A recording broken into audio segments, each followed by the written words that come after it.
Hello friends. Did you know that nearly 80% of those who watch my videos aren't subscribed? If you enjoy the content, I'd truly appreciate it if you hit that subscribe button. It helps a lot. Also, don't forget to leave a like and share your thoughts in the comments. Your interaction not only supports the channel's growth, but also helps these stories reach more people. Thank you all for being here. By the way, where are you watching from? Let me know in the comments.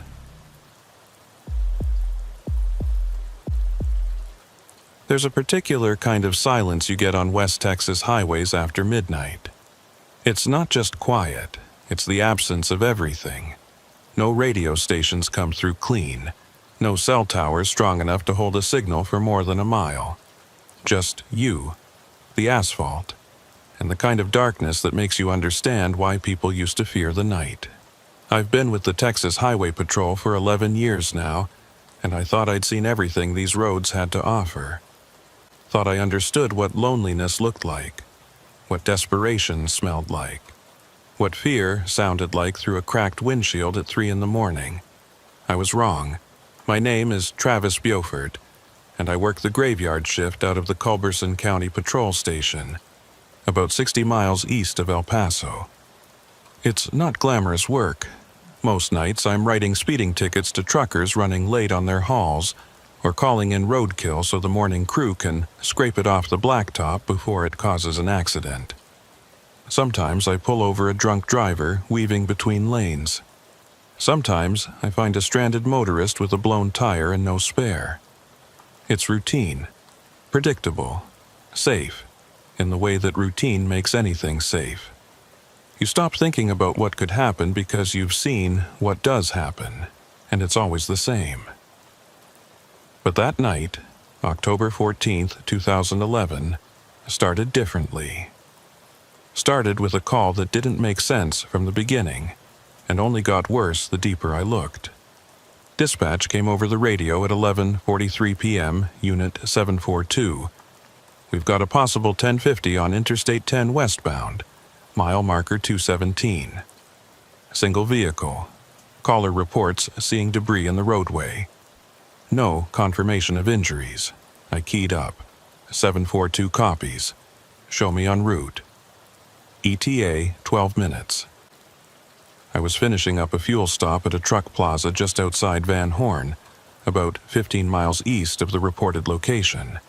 I flipped on my light bar and pulled out onto the highway, pushing 75 in a 65 zone.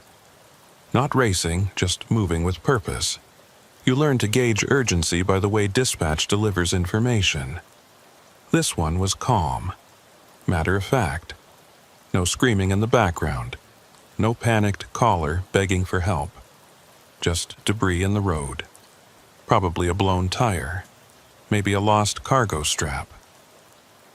The highway stretched out in front of me like a ribbon of black glass. No other headlights. No taillights. Just the occasional reflective mile marker catching my high beams and throwing the light back at me. Out here, you can drive for 20 minutes without seeing another soul. It's a part of the appeal for some people. The isolation. The vastness. For me, it's just the job. I don't romanticize it. I don't hate it. It's what I do, and I do it well. At least, I used to think I did. I reached mile marker 217 at 11:56. My headlights swept across the roadway and I saw it immediately. A vehicle, off to the shoulder, nose down in the embankment at a steep angle. It was a late model sedan, dark blue or black. Hard to tell under the sodium glow of my spotlight.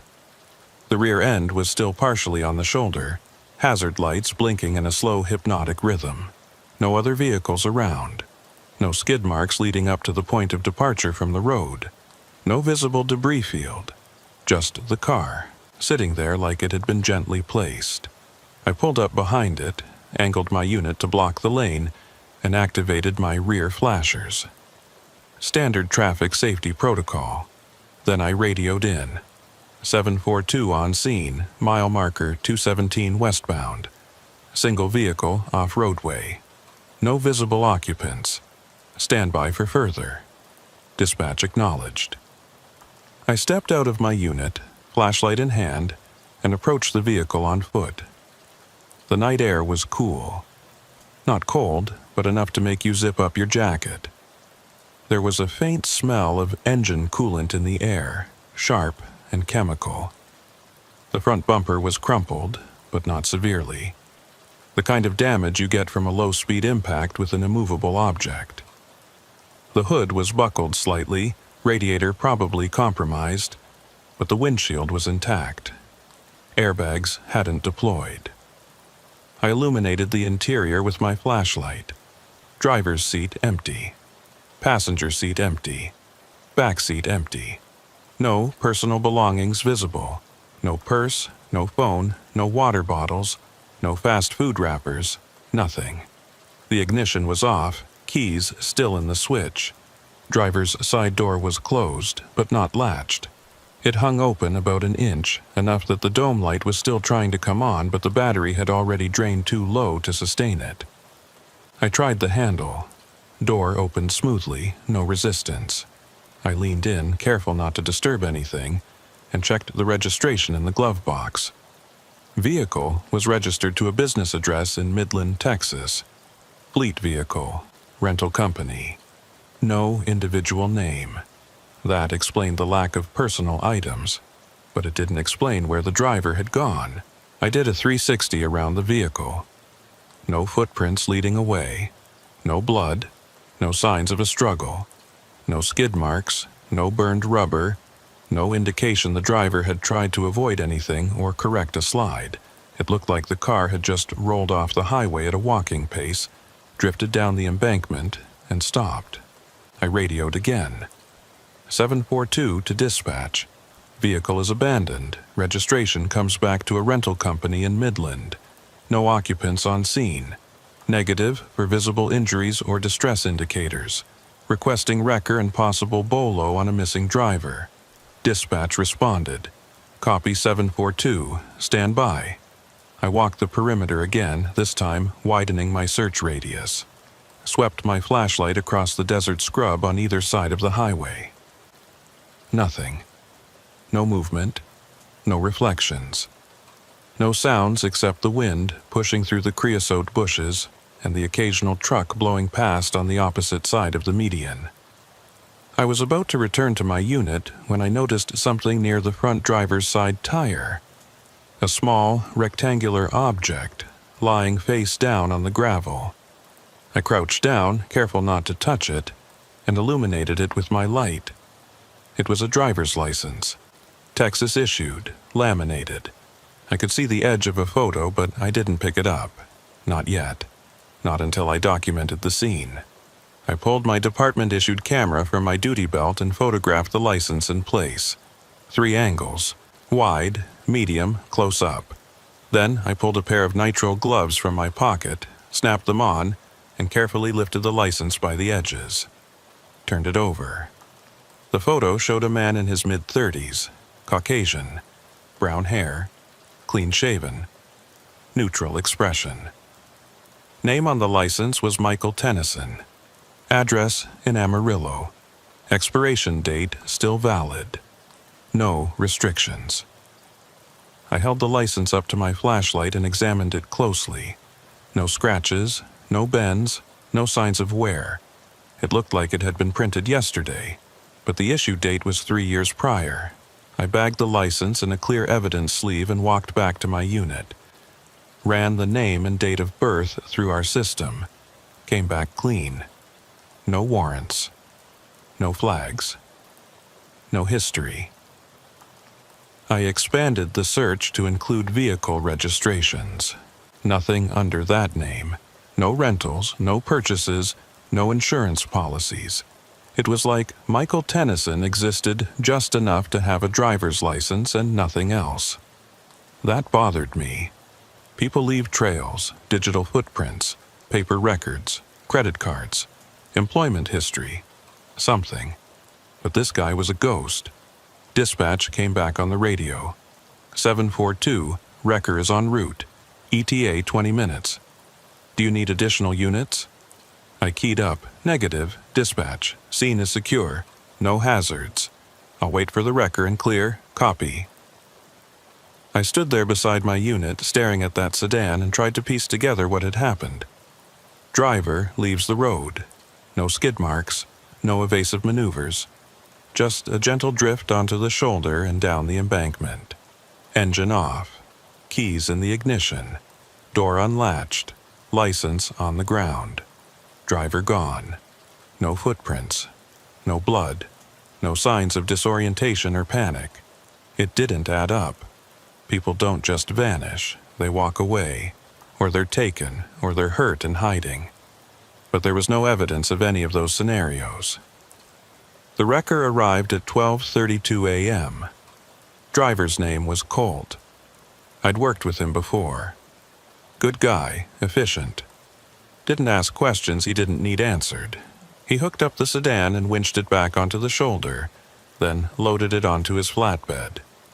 I handed him the incident report number and told him to take it to the impound yard in Van Horn. He nodded, strapped it down, and rolled out. I stayed behind for another 10 minutes, just to make sure I hadn't missed anything. Walked the scene one more time. Checked the drainage culvert under the highway. Looked for disturbed earth, broken branches, anything that might indicate someone had walked or crawled away. Nothing. I finally gave up and returned to my unit. I was about to clear the scene and head back on patrol when my radio crackled. 742, this is dispatch. We've got a second call. Possible 1050, same location, mile marker 217 westbound. Caller reports seeing debris in the roadway. I sat there for a moment staring at the radio. Same location. Same mile marker. Same complaint. But I was standing right there. There was no debris, no second vehicle. I keyed up, trying to keep my voice level. Dispatch, 742 is still on scene at mile marker 217. Negative or debris. Negative or additional vehicles. Can you confirm the caller's location? Stand by. A few seconds passed. Then dispatch came back. Negative, 742. Caller disconnected. Number comes back to a prepaid cell. No GPS data. No name associated. I felt a prickle of unease crawl up the back of my neck. Prepaid cells weren't unusual out here. Plenty of people used them. Truckers, migrant workers, people who didn't want their calls traced. But the timing was wrong. The location was wrong. And the fact that the caller had hung up before confirming anything felt deliberate. I radioed back. Copy, dispatch. I'm going to sit on this location for another 15. If we get a third call, let me know immediately. I killed my light bar and backed my unit into a shallow turnout about 50 yards east of mile marker 217. Positioned myself where I could see the road in both directions, but where I wouldn't be immediately visible to passing traffic. Then I waited. Minutes crawled by. A semi blew past, headed west, engine roaring. Then another, headed east. Then nothing. The silence settled back in, heavier this time. I kept my eyes on the mile marker, on the spot where the sedan had been, on the stretch of shoulder leading down into the scrub. At 1:17 a.m., I saw headlights approaching from the east. Single vehicle. Moving fast. I didn't turn on my lights, just watched. The vehicle passed my position, a white pickup truck, lifted suspension, aftermarket exhaust. It kept going, didn't slow down, didn't brake, just blew past mile marker 217 like it wasn't there. I let out a breath I didn't know I'd been holding. Then, about 200 yards past the marker, the truck's brake lights flared. Hard stop. The truck skidded slightly, tires biting into the asphalt, and came to a stop on the shoulder. I reached for my light bar switch, ready to activate it and roll up on the truck when the driver's door opened. A figure stepped out. Male, average height, wearing a dark jacket and jeans. He stood there for a moment, just looking down at the shoulder, then crouched down. I couldn't see what he was doing, but his posture suggested he was picking something up. Then he stood, turned, and looked directly at my position. I was parked in shadow, no lights, no movement. There was no way he should have been able to see me. But he stared right at me for a solid 5 seconds. Then he got back in his truck, slammed the door, and took off. Westbound, fast. I started my engine and flipped on my light bar. Pulled out onto the highway and accelerated hard, closing the distance. Ran the plate through my in-car system as I drove. Came back registered to a commercial address in Odessa. Repair shop, legitimate business. But the way that guy had stared at me, the way he'd crouched down on the shoulder exactly where the sedan had been, it didn't sit right. I radioed in 742 in pursuit of a white Chevrolet pickup, westbound on I-10. Plate comes back to a business in Odessa. Subject displayed suspicious behavior at the previous scene. Requesting backup if available. Dispatch acknowledged. No backup was available. Nearest unit was 40 minutes out. I was on my own. I pushed my cruiser up to 90, lights flashing, siren off. Didn't want to spook him, just wanted to close the gap and initiate a traffic stop. But the truck didn't slow, didn't pull over, just kept moving, maintaining speed. I activated my siren, gave 3 short bursts, universal signal to pull over. Still nothing. Now I was committed. This was a pursuit. I radioed again. 742. Subject is refusing to yield. Continuing pursuit westbound. Speed 90. No erratic driving, no visible weapons. Subject is not attempting to evade, just not stopping. The truck maintained 90 miles per hour for another 3 miles. Then, without warning, it decelerated smoothly and pulled onto the shoulder. No sudden moves, no attempt to flee on foot. Just a calm, controlled stop. I positioned my unit behind it, offset to the driver's side, angled for cover. Activated my spotlight and illuminated the rear window.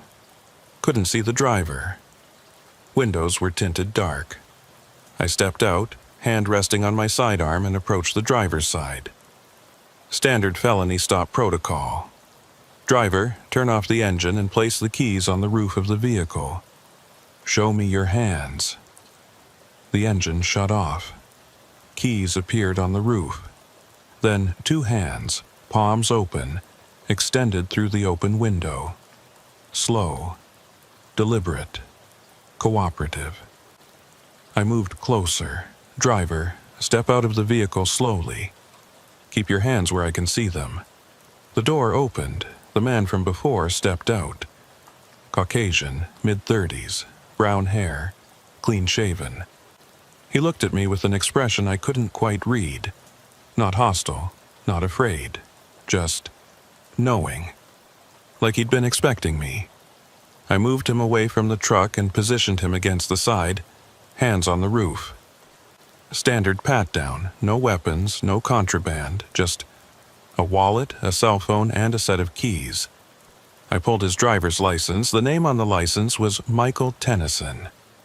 I stood there on the shoulder of Interstate 10, holding 2 driver's licenses with the same name, same photo, same date of birth, and I felt something shift in my understanding of what was happening.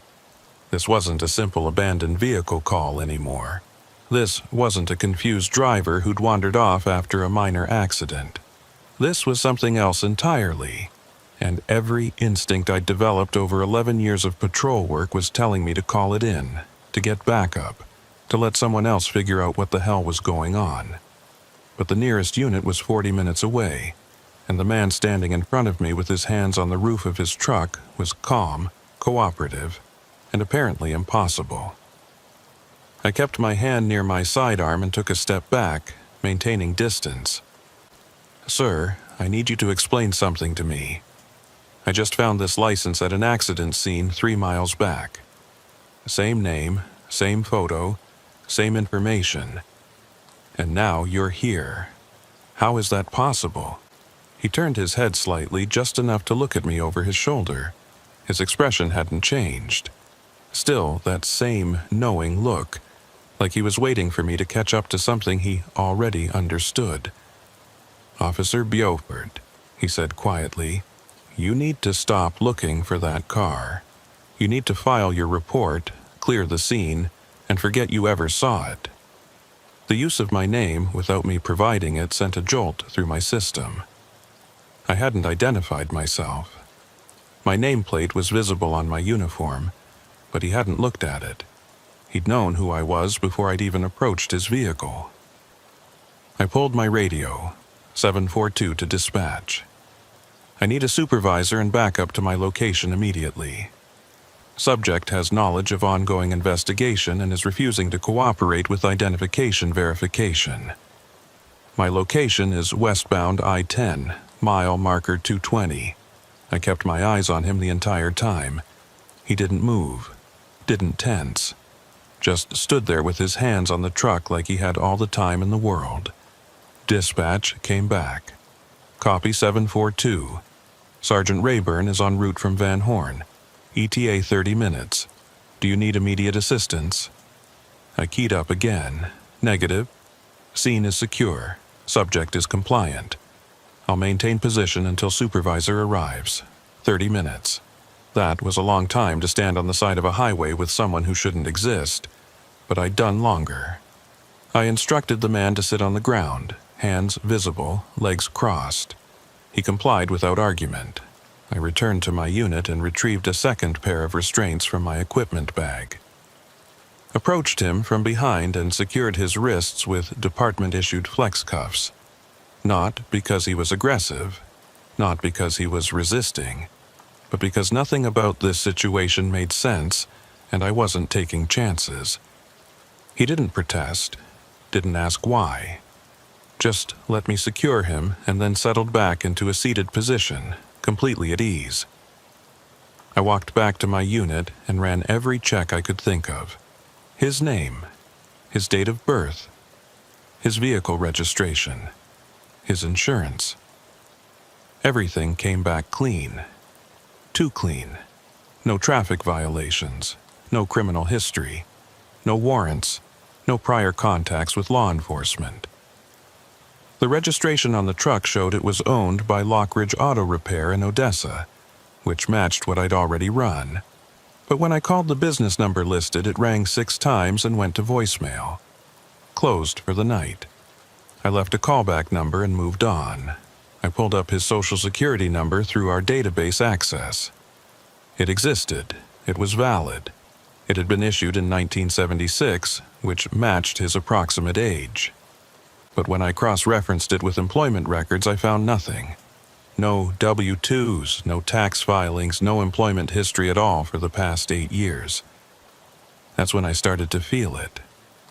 That creeping sensation you get when you realize you're not just dealing with something unusual, you're dealing with something deliberate, something organized.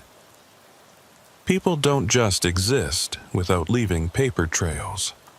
They don't have valid identification and clean records while simultaneously having no employment, no addresses, no financial footprint.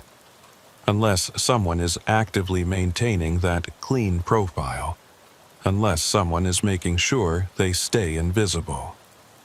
I looked at the man sitting on the shoulder, hands bound behind his back, and he looked back at me with that same calm expression. He wasn't nervous, wasn't sweating, wasn't fidgeting. He was just waiting. I stepped out of my unit and approached him again. "I'm going to ask you one more time. What were you doing at mile marker 217? Why did you stop exactly where that sedan went off the road? And how do you know my name?" He tilted his head slightly, considering the questions. Then he spoke, his voice low and even. "You found the car. You found the license. You ran the name. And now you think you're uncovering something. But you're not. You're just getting noticed. And that's worse." I felt a chill run through me despite the mild night air. Getting noticed by who? He smiled, but it didn't reach his eyes. "People who don't like questions, Officer Beaufort. People who make problems disappear. And right now, you're becoming a problem." Before I could respond, headlights appeared in the distance, coming from the east. Fast. I recognized the light pattern immediately. Highway Patrol Supervisor Unit. Sergeant Hollis Rayburn. I'd worked under him for 6 years. He was solid, by the book. Not the kind of man who tolerated ambiguity or excuses. If anyone could make sense of this mess, it was him. The supervisor unit pulled up behind mine and Rayburn stepped out. He was in his mid-50s, gray hair cropped short, weathered face that had seen too many shifts in the sun. He walked toward me with that measured stride that veteran officers develop, taking in the scene as he approached. "Travis," he said, nodding at me, "what have we got?" I briefed him quickly. Abandoned sedan at mile marker 217. No driver. Found a license at the scene. Then this subject appears in a truck, stops at the same location, and has an identical license. Same name, same photo, same information. He knew my name without introduction. He's been uncooperative with explanations. Rayburn listened without interruption, his expression unreadable. When I finished, he walked over to the man sitting on the ground and looked down at him. "You got a name, son?" The man looked up at Rayburn and said nothing. Rayburn crouched down, bringing himself to eye level. "I'm Sergeant Hollis Rayburn, Texas Highway Patrol. You're being detained for investigation of suspicious activity and failure to provide satisfactory identification. You have the right to remain silent, but if you choose to speak, anything you say can and will be used against you in a court of law. You have the right to an attorney. If you cannot afford one, one will be appointed for you. Do you understand these rights?" The man nodded slowly. "I understand." Rayburn stood and walked back to me, lowering his voice. "You run his plates?" I nodded. "Comes back to a repair shop in Odessa." I called the number. Closed. No answer. Rayburn pulled his radio. "Dispatch, this is Unit 5-1. I need a records check on Lockridge Auto Repair, Odessa, Texas. Business license, owner information, anything you've got. Also, run a cross-check on any vehicles registered to that address." Dispatch acknowledged. We waited. The man on the ground remained motionless, his gaze fixed on some point in the distance. A few minutes later, dispatch came back. 5-1, Lockridge Auto Repair is a registered business. Owner of record is Etta May Lockridge. Business license current. No complaints, no violations. 12 vehicles registered to that address, all commercial. The truck at your location matches one of them. Rayburn looked at me. "So the truck's legit, the business is legit. But this guy's still not making sense." I pulled the 2 licenses from my pocket and handed them to Rayburn. He examined them under his flashlight, flipping between the 2, comparing every detail. They were identical. Same microprint, same holographic overlay, same magnetic strip and coating. If one was a fake, it was the best fake either of us had ever seen. Rayburn handed them back to me. "We need to bring him in, process him properly, get his prints, run facial recognition, see if he's got a twin or if someone's running a duplication scheme." I agreed. But before we could move, the man on the ground spoke again. "You can bring me in, you can fingerprint me, you can run every check you want. But it won't matter. By the time you figure out what's happening, you'll be too deep to walk away." Rayburn's expression hardened. "Is that a threat?" The man shook his head. "It's a warning." Rayburn pulled him to his feet, not roughly but firmly. "We're taking you to the Van Horn station. You'll be processed there. If you've got something to say, you'll say it on record." The man didn't resist. We loaded him into the back of Rayburn's unit, secured behind the partition. I followed in my cruiser, the white pickup truck left on the shoulder with a hold notice for impound. We drove in convoy, maintaining radio contact, and reached the Van Horn station at 2:34 a.m.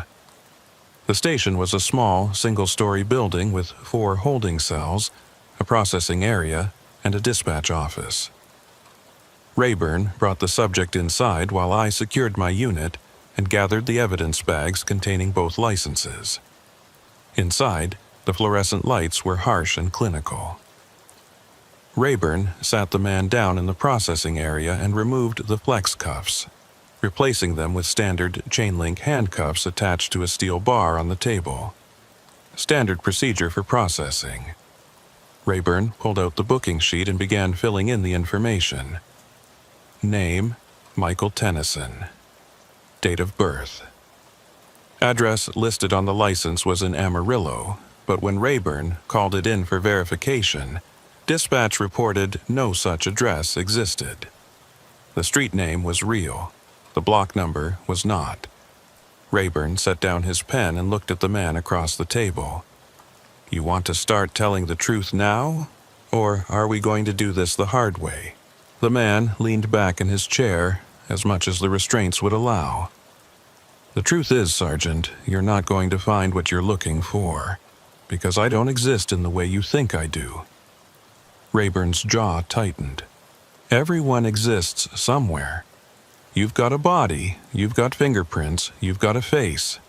That means you've got a record somewhere. The man smiled faintly. You'd think so, but you'd be wrong. Rayburn stood and gestured for me to follow him into the hallway. We stepped outside the processing room, leaving the door ajar so we could still see the subject. Rayburn kept his voice low. This guy's playing games, but I don't like the way he's playing them. Too calm, too prepared, like he's been through this before. I nodded. I'm thinking the same thing. What if he's part of something bigger? What if that sedan wasn't an accident? Rayburn rubbed his jaw, thinking, we need to contact Midland PD. Find out who rented that vehicle. Get the rental agreement. See if the name matches. If it does, we've got identity fraud. If it doesn't, we've got something worse. He pulled his radio and contacted dispatch, requesting a direct line to Midland Police Department's night shift supervisor. While we waited for the callback, I walked back into the processing room and sat down across from the man. I kept my tone neutral. You said people who make problems disappear. What did you mean by that? He looked at me for a long moment, then spoke quietly. That sedan you found. It wasn't empty by accident. The driver was removed. And the reason you found that license on the ground was because someone wanted you to find it. Wanted you to start asking questions. Wanted you to follow the trail. I felt my pulse quicken high. Why would someone want that? He leaned forward slightly, his voice dropping even lower. Because they're testing you, Officer Beaufort. Testing to see if you're the kind of cop who lets things go, or the kind who digs deeper. And based on what you've done tonight, I'd say you're the latter, which means you're in danger. Before I could respond, the phone in the dispatch office rang. Rayburn answered it, spoke for a few minutes, then hung up. He walked back into the processing room, his expression grim. Midland PD just sent over the rental records. Vehicle was rented 3 days ago under the name Michael Tennyson. Credit card used for the deposit came back to a shell account. Routing number traces to a bank in the Cayman Islands. No physical address, no contact information. The whole thing's a ghost transaction. I looked at the man across the table. Who are you really? He met my gaze. I'm someone who was in the wrong place at the wrong time. Just like you. Rayburn pulled out his phone and took a photo of the man's face. Sent it to our database for facial recognition. We waited. 5 minutes. 10. Then the system came back with a hit. But it wasn't what we expected. The face matched a man named David Mercer, reported missing from Lubbock, Texas, 6 months ago. Last seen leaving a truck stop on Highway 84. No activity on his credit cards. No phone records. No sightings. Just gone. Rayburn showed me the screen. The photo was a match. Same face, same features. But the name was different. Rayburn looked at the man. So, which is it? Michael Tennyson or David Mercer? The man's expression didn't change. Does it matter? Rayburn's voice was cold now. Yeah, it matters. Because if you're David Mercer, you're a missing person. And that means someone's looking for you. And if you're not, then you're impersonating a missing person, which means you know what happened to him. Either way, you're going to start talking. The man sighed, as if resigning himself to something. You want to know what happened to David Mercer? Fine, he got curious, just like you. He saw something he wasn't supposed to see on one of these highways. Pulled over to check it out. And they took him. Repurposed him. Gave him a new name, a new identity. Put him to work. I felt a wave of nausea. Took him. Who took him? The man looked at both of us, and for the first time, I saw something other than calm in his eyes. I saw fear. The people who run this corridor, Officer Beaufort. The people who move things across state lines that aren't supposed to be moved. Drugs, weapons, people. They've got cops on payroll, mechanics, dispatchers, anyone who can keep their operations running smooth. And when someone gets in the way, they don't just kill them. That's too messy, too much attention. They repurpose them, make them useful. Rayburn's face had gone pale. You're saying there's a trafficking ring running through West Texas, and they've got law enforcement on their payroll? The man nodded slowly. And you just stepped into the middle of it. That sedan you found. It was a test vehicle. They leave them in specific locations to see how long it takes for patrol to respond. To see who responds. To see if the responding officer files a proper report or if they let it slide. You didn't let it slide, Officer Beaufort. You documented everything. You followed procedure. And now they know you're not one of theirs. Rayburn and I exchanged a look. If this was true, if even half of what he was saying was true, then we weren't just dealing with a suspicious person. We were dealing with organized crime on a scale that neither of us had ever encountered in this county. Rayburn pulled his radio. "Dispatch, this is Unit 5-1. I need to speak with the county sheriff immediately. Priority 1, patch me through." But before dispatch could respond, the lights in the station went out. All of them. Emergency lighting kicked in a second later, bathing everything in dim red. Rayburn's hand went to his sidearm. "Travis, check the perimeter. I'm staying with the subject." I drew my weapon and moved toward the front entrance. Every sense heightened. The station had backup generators. The lights shouldn't have gone out. Not completely. I reached the front door and looked out through the reinforced glass. 3 vehicles were parked in the lot that hadn't been there before. Dark SUVs. No markings. No lights. And standing in front of them were 6 men in tactical gear, faces covered, weapons drawn. They weren't moving, just standing there, watching. I keyed my radio. "Sarge, we've got a problem." The red emergency lighting cast everything in a crimson haze that made it hard to distinguish shapes from shadows. I stood at the front entrance of the Van Horn station, weapon drawn, watching 6 armed men in tactical gear standing motionless in the parking lot.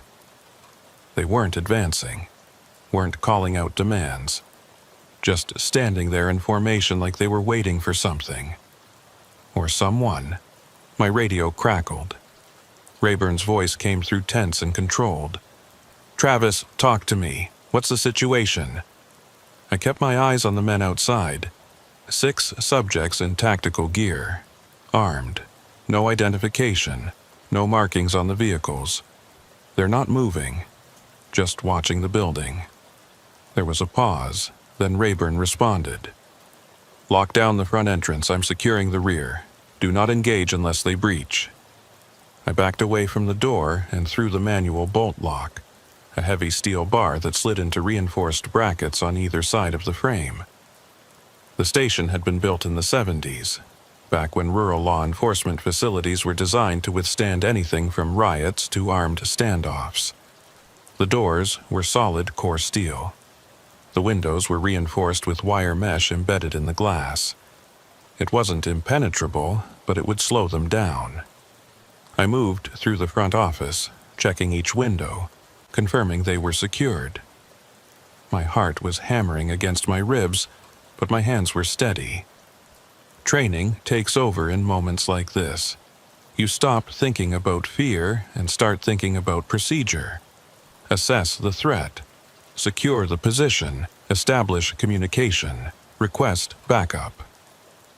I returned to the processing room where Rayburn stood beside the table, his sidearm drawn and pointed at the floor. The man we'd brought in, the one who claimed to be David Mercer, sat cuffed to the steel bar, his expression unchanged. He looked at me as I entered. "They're here for me," he said quietly. "Not for you. Not yet. But if you don't let me go, they'll come in. And when they do, they won't leave witnesses." Rayburn's voice was steel. "We're not negotiating with armed intruders. We're law enforcement officers in a secure facility. If they want you, they'll have to go through proper channels." The man shook his head slowly. "There are no proper channels for them, Sergeant. They are the channels. They decide what gets reported and what disappears. And right now, you're making a choice. You can let me walk out that door and they'll leave. Or you can keep me and they'll come in and you won't survive it." I looked at Rayburn. His jaw was set, but I could see the calculation happening behind his eyes. He'd been a cop long enough to know when someone was bluffing and when they were telling the truth. And right now, every instinct was telling us that this man wasn't bluffing. Rayburn pulled his radio. "Dispatch, this is Unit 5-1. We have an active situation at the Van Horn station. Multiple armed subjects in the parking lot. Request immediate backup from all available units and contact County Sheriff. This is a Priority 1 emergency." The radio crackled with static. Then nothing. Rayburn tried again. "Dispatch, do you copy?" Still nothing, just dead air. I pulled my own radio and switched to the emergency frequency. "Any unit, this is 742. We have armed intruders at the Van Horn station. Request immediate assistance. Repeat, armed intruders on site. Officer needs help." The emergency channel was supposed to be monitored by every law enforcement agency in the county. State police, county sheriff, border patrol, even local PD. But all I got back was silence. Rayburn looked at me, and I saw something I'd never seen in his face before. Uncertainty. "They've cut the communications," he said quietly. "Landlines, radio, probably cell service too. We're isolated." The man at the table spoke again. "That's what they do. They create dead zones, 30 minutes. That's how long they can keep you cut off before someone notices. And in 30 minutes they can make a lot of things disappear." I moved to the window and carefully looked out through the wire mesh. The 6 men hadn't moved. But now I could see more detail in the emergency lighting bleeding out from the station. Their gear was professional. Not surplus or civilian tactical equipment. This was military grade. Plate carriers, ballistic helmets, night vision mounts, short barrel rifles with infrared lasers. These weren't criminals playing dress-up. These were trained operators. And that terrified me more than anything else. Because criminals you can predict. Criminals make mistakes. But operators follow protocols. They execute missions. And right now, we were the mission. Rayburn moved beside me and looked out. His voice was barely above a whisper. "I've been on the force for 26 years. I've never seen anything like this." I nodded. "Neither have I. But that doesn't change what we have to do. We hold this position. We protect the subject in custody. We follow procedure." Rayburn looked at me for a long moment. Then he nodded. "You're right. We're cops. We don't surrender to armed thugs, no matter who they work for." He turned back to the man at the table. "You said they're here for you. What do they want?" The man met his gaze. "They want to make sure I don't talk. They want to make sure you don't learn what I know. And they want to send a message to anyone else who might think about breaking away." I turned from the window. Breaking away from what? The man leaned forward as much as the cuffs would allow. From the network, the system, whatever you want to call it. It's been running through West Texas for years, using the highways, the truck stops, the rental car agencies, the repair shops, moving product and people across state lines. And law enforcement has been looking the other way because the right people are getting paid. But 6 months ago, I decided I was done. I tried to disappear, changed my name, changed my route, thought I could just fade out. But you don't fade out from something like this. They find you, they bring you back, or they make sure you can't talk. Rayburn pulled a chair over and sat down across from him, holstering his weapon but keeping his hand near it.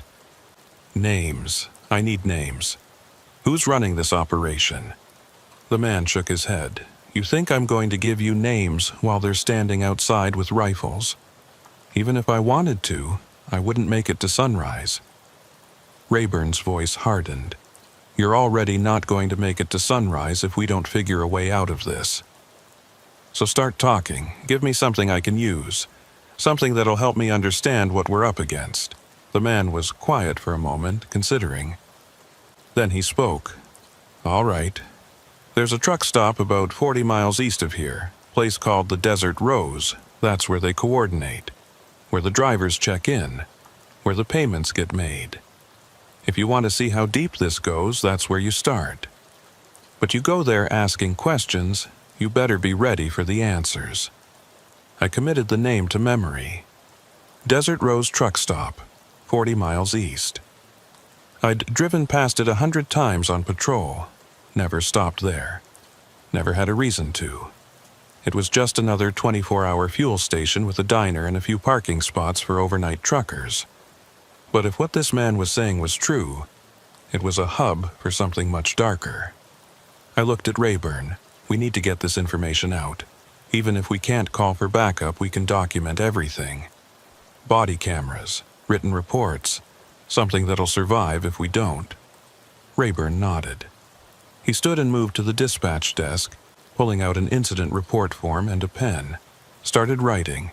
Date, time, location, officers present, subject in custody, description of armed intruders. Everything by the book. I moved back to the window. The men outside still hadn't moved, but now I noticed something else. One of them was speaking into a radio. I couldn't hear what he was saying, but his body language suggested he was receiving instructions. A moment later, he lowered the radio and made a hand signal to the others. 3 of them broke formation and moved toward the building. Not rushing, not tactical entry mode, just walking. Confident, like they knew the doors would open for them. I keyed my radio, even though I knew it wouldn't reach anyone. Subjects are approaching the building. 3 men, armed. Rayburn looked up from his report. Hold your position. Do not open that door. The 3 men reached the front entrance and stopped. One of them knocked. Not pounding, not aggressive. Just 3 measured knocks like a visitor arriving for an appointment. Then a voice called out, muffled through the steel door, but clear enough to understand. Officer Beaufort, Sergeant Rayburn, we don't want any trouble. We just need you to release the individual you're holding. Do that and we'll leave. No one gets hurt. No one asks questions. Everyone goes home. Rayburn and I exchanged a look. The voice was calm, professional, almost reasonable. But the words were a threat wrapped in a polite request. Rayburn called back. This is a law enforcement facility. The individual in our custody is being held on suspicion of multiple felonies, including identity fraud and obstruction of justice. If you want him released, contact the county district attorney and file the proper paperwork. There was a pause. Then the voice came again. You're making this harder than it needs to be. We know you've been on the radio trying to call for backup. We know you're isolated. We know you're outnumbered. This doesn't have to end badly. Just open the door, let him walk out, and we're gone. I moved closer to Rayburn and kept my voice low. They're trying to negotiate. That means they don't want a breach. Either they're worried about casualties or they're worried about evidence. Either way, we've got leverage. Rayburn nodded. As long as we hold this building, we hold the cards. The question is how long we can hold it. The man at the table spoke up. You can't hold it. They've got explosives, breaching charges. If you don't open that door in the next 5 minutes, they'll blow it open. And when they do, they'll throw flashbangs and gas canisters. You'll be blind and choking before you can even aim your weapons. Rayburn turned to him. How do you know that?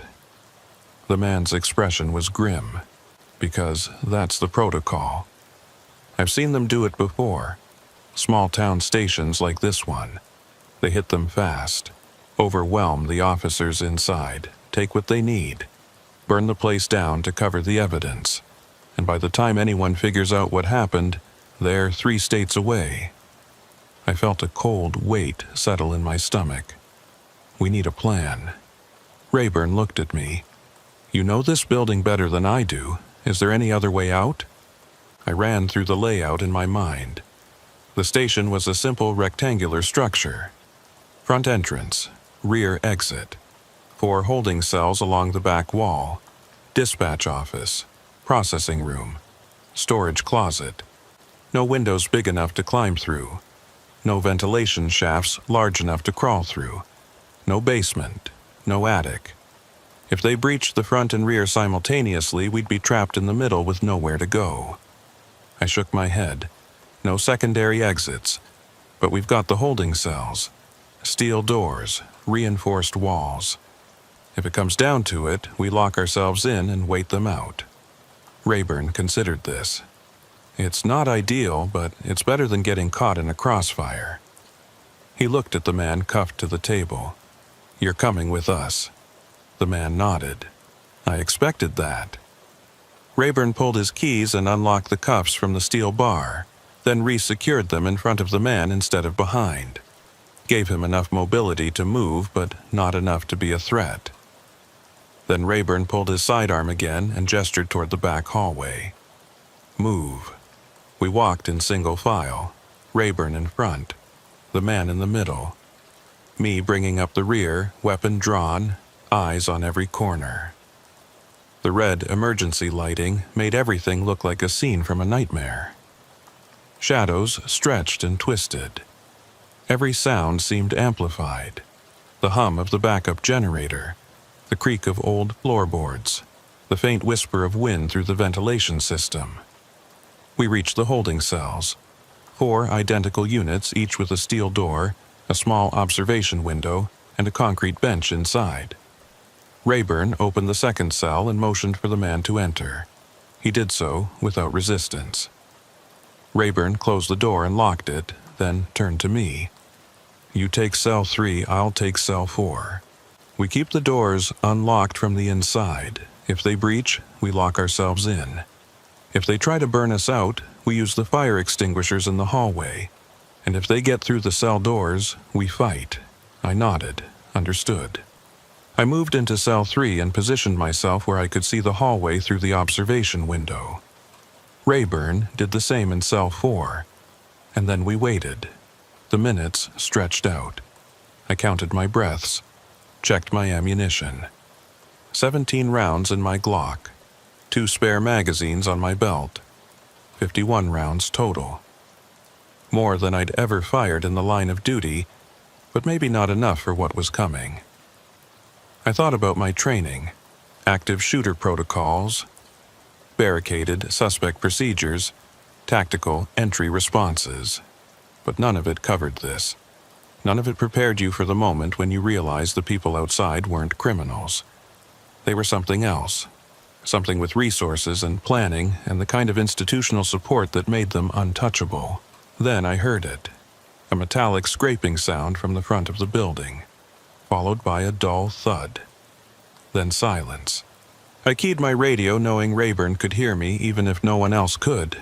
They're setting charges. Rayburn's voice came back. Copy. Hold position. I pressed myself against the wall of the cell, angling my body so I wouldn't be in the direct path of the blast wave. covered my ears, opened my mouth slightly to equalize pressure, and waited. The explosion, when it came, was louder than I expected.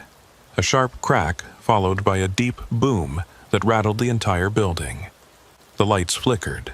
Dust fell from the ceiling. My ears rang despite the precautions, and then I heard shouting, multiple voices, boots on concrete, the sound of men moving with purpose. They were inside. I raised my weapon and sighted down the hallway. Saw movement, shadows flickering in the emergency lighting. 2 figures appeared at the end of the corridor, tactical gear, rifles raised. They moved like professionals, smooth, coordinated, covering each other's angles. I held my fire. Didn't want to give away my position. Not yet. They reached the processing room, cleared it, moved to dispatch. Cleared that too. Then they started down the hallway toward the holding cells. That's when Rayburn made his move. He stepped out of cell 4, weapon raised, and shouted, "Drop your weapons! Texas Highway Patrol! Get on the ground now!" The 2 men didn't hesitate. They pivoted and opened fire. The muzzle flashes were blinding in the dim light. I heard Rayburn return fire. 3 shots. 4. Then a grunt of pain. I stepped out of my cell and engaged the nearest target. 2 rounds, center mass. He went down. The second man turned toward me, and I put 3 more rounds into him before he could bring his rifle to bear. He dropped. The hallway fell silent except for the ringing in my ears and the sound of labored breathing. I moved toward Rayburn's cell, found him slumped against the wall, hand pressed to his side, blood seeping between his fingers. "Sarge, talk to me. How bad is it?" He grimaced, through and through. "Feels like it missed anything vital, but I'm bleeding pretty good." I pulled my first aid kit from my belt and tore open a quick clot gauze pack. Pressed it against the entry wound. Held pressure. Rayburn hissed in pain but didn't pull away. I heard more voices from the front of the building. More men entering. We were out of time. I looked at Rayburn. "We can't hold them." He nodded, his face pale. "I know. Get to the evidence. Get it out." I shook my head. "I'm not leaving you." He grabbed my wrist with surprising strength. "That's an order, Officer Buford. This information is bigger than us. Get it out. Make sure someone knows." I held his gaze for a moment. Then I nodded. I pulled the written report from his pocket, folded it, tucked it inside my vest. Then I helped him into cell 4 and locked the door from the outside, leaving the key in his hand so he could unlock it from inside if needed. I moved to cell 2 and did the same for the man who'd warned us about all of this. Locked him in. Then I turned and ran toward the rear exit. More gunfire erupted behind me. Voices shouting. I didn't look back. I hit the rear door at full speed, shouldered it open, and burst out into the night air. The parking lot behind the station was empty except for my cruiser and Rayburn's supervisor unit. I sprinted toward my vehicle, keys already in hand, and threw myself into the driver's seat. The engine roared to life. I threw it into reverse and punched the accelerator. Tires screamed on the pavement. I saw 2 men emerge from the rear door, rifles raised. Heard the crack of bullets punching through metal. My rear window exploded. I shifted into drive and floored it, fishtailing out of the lot and onto the access road. More gunfire. My side mirror disintegrated. A round punched through the rear panel and exited through the dashboard, missing my leg by inches. I kept driving. Didn't slow down, didn't look back. Just focused on the road ahead and the report pressed against my chest. The report that might be the only thing that survived this night. I drove east on Interstate 10 with no lights, no sirens, just the engine screaming and the wind howling through the shattered rear window. My hands were locked on the steering wheel, knuckles white. Every instinct screaming at me to keep moving, put distance between myself and whatever had just happened at the Van Horn station. The report was pressed against my chest inside my vest, and I could feel it there like a lead weight. Physical evidence, written testimony, names and locations and details that could bring down an entire network if I could just get it to the right people. If I could survive long enough to make that happen. My radio was still dead. No dispatch, no backup channels, no emergency frequency. Just static. I tried my cell phone. No signal. They'd said 30 minutes. That's how long they could keep a dead zone active. I checked my watch. It had been 18 minutes since the lights went out at the station. 12 minutes left before communications came back online. 12 minutes before I could call for help. 12 minutes before anyone even knew something had gone wrong. I had to stay mobile, had to keep moving. The moment I stopped, the moment I became a stationary target, they'd find me. And I had no illusions about what would happen if they did. I passed mile marker 243, 244, 245. The highway was empty. No other vehicles. No trucks. No civilians. Just me and the broken white lines disappearing under my hood. I kept checking my mirrors, expecting to see headlights behind me, expecting to see those dark SUVs bearing down on my position. But there was nothing. Just darkness. And somehow that was worse, because it meant they weren't chasing me. They didn't need to. They knew where I was going, knew the roads I'd take, knew the places I might run to. They'd been doing this long enough to understand how cops think, how we react under pressure, what routes we choose when we're desperate. The Desert Rose truck stop appeared ahead, exactly where the man at the station had said it would be, 40 miles east. I'd driven past it countless times without a second thought. It was just another fuel station with a diner attached, the kind of place where truckers grabbed coffee and a meal before pushing on to their next delivery. But now, looking at it through the lens of everything I'd learned tonight, it took on a different quality.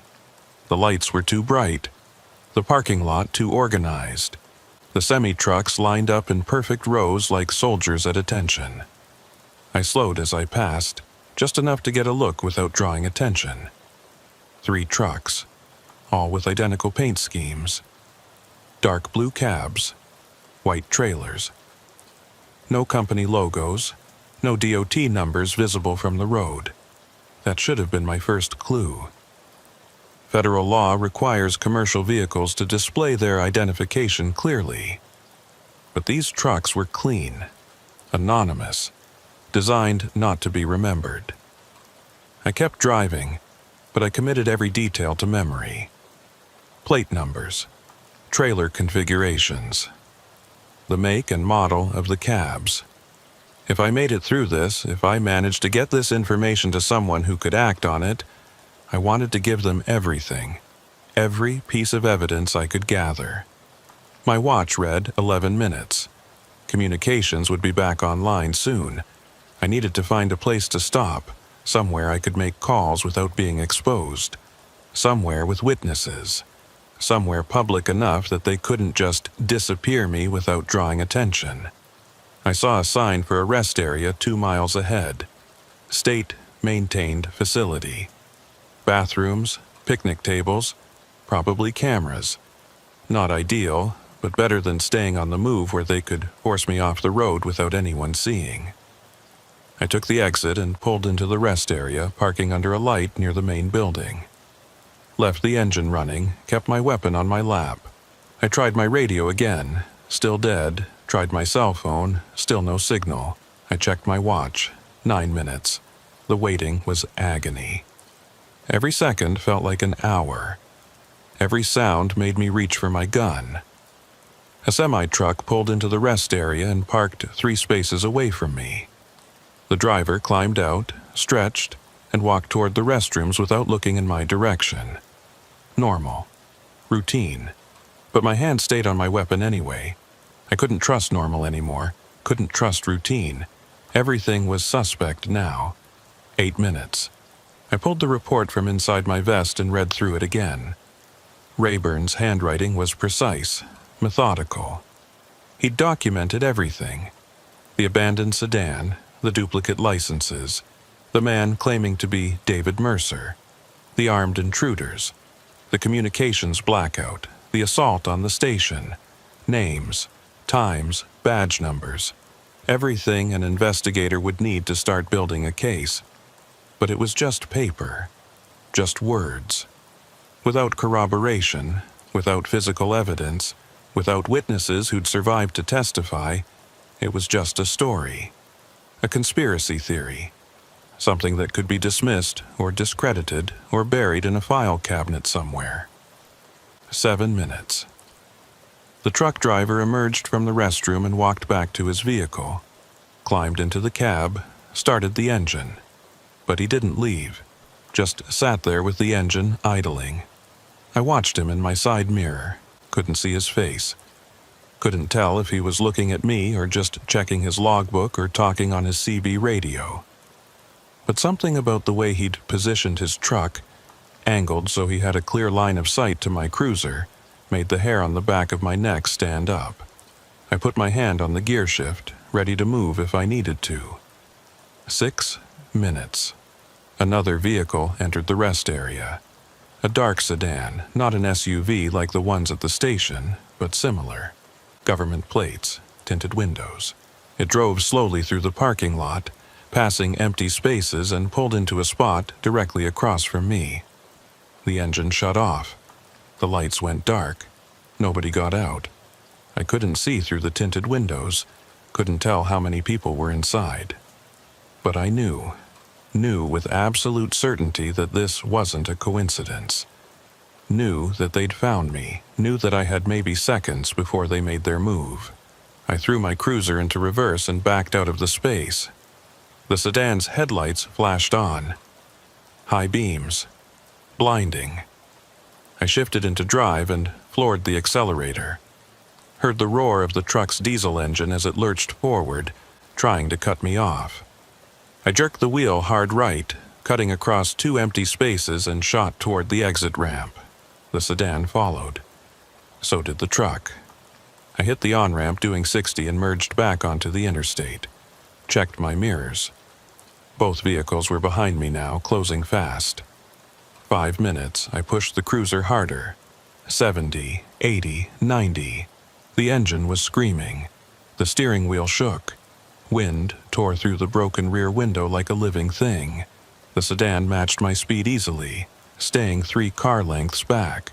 The truck was falling behind but still visible, headlights bouncing in my rearview mirror. I needed to lose them.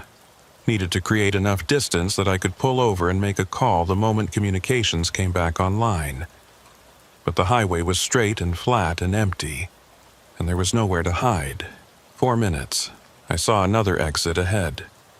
Small, 2-lane road heading north into ranch country. No lights, no civilization. But maybe that's what I needed. Maybe I could lose them in the darkness, find a ranch house with a landline, call for help before they tracked me down. It was a risk, but staying on the interstate was a guaranteed dead end. I took the exit without signaling, cranking the wheel at the last possible second. The cruiser's tires screamed. The back end slid out. I corrected, fighting for traction, and shot up the exit ramp. The sedan followed. The truck stayed on the interstate. Maybe it was too big to make the turn. Maybe it was going somewhere else. I didn't have time to wonder. 3 minutes, the 2-lane road stretched out ahead, cutting through empty desert scrubland. No houses. No lights. No signs of human presence. Just pavement and darkness and the sedan's headlights growing larger in my mirror. I pushed harder. The cruiser's speedometer hit 100, 110, 120. The steering was getting loose. The front end was starting to float. I was pushing the vehicle beyond its limits, but I had no choice. If I slowed down, they'd catch me. If they caught me, I was dead. And the report would die with me. 2 minutes, the sedan was gaining. Whoever was driving knew what they were doing. Professional. Controlled. Not trying to ram me or run me off the road, just maintaining pressure, keeping me moving, herding me towards something. I realized with a sinking feeling that this wasn't a chase. This was a hunt. They were driving me toward a predetermined location. Somewhere they'd already prepared. Somewhere they could finish this without witnesses. I saw it ahead, a roadblock. 2 vehicles parked nose to nose across the highway. Dark SUVs. The same ones from the station. 1 minute. I had seconds to decide.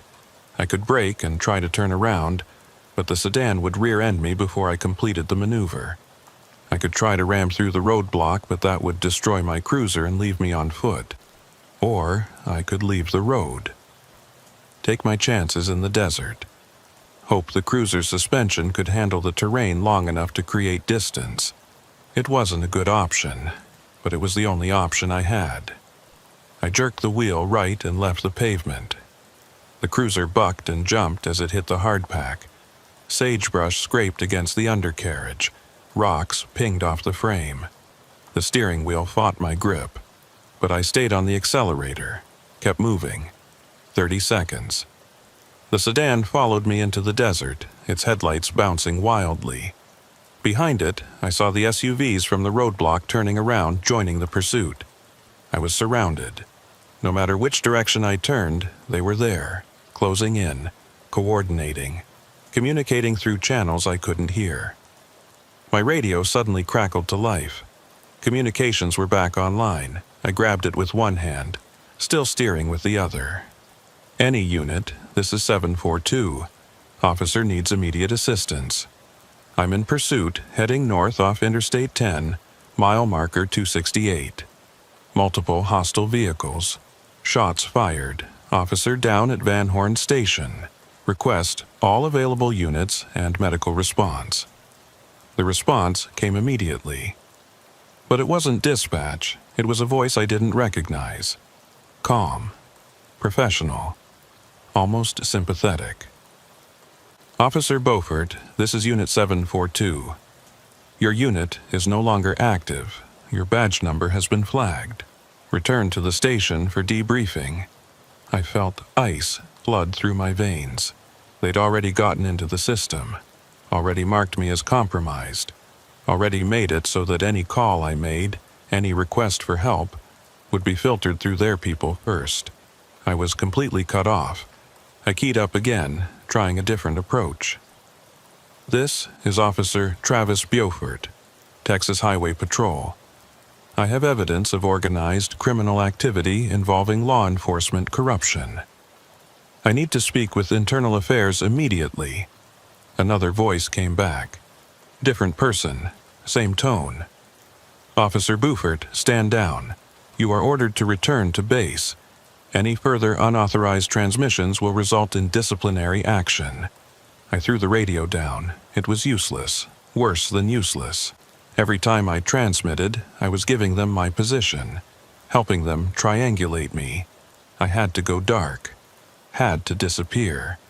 But how do you disappear when they control the roads, the communications, the entire infrastructure you've relied on your entire career?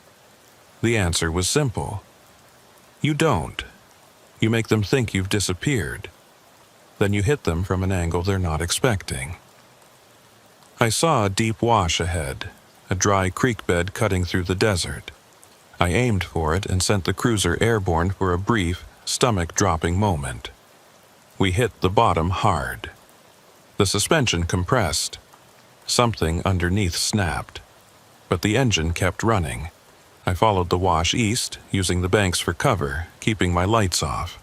The pursuing vehicles overshot my position, their headlights sweeping past overhead. I heard engines revving, voices on radios.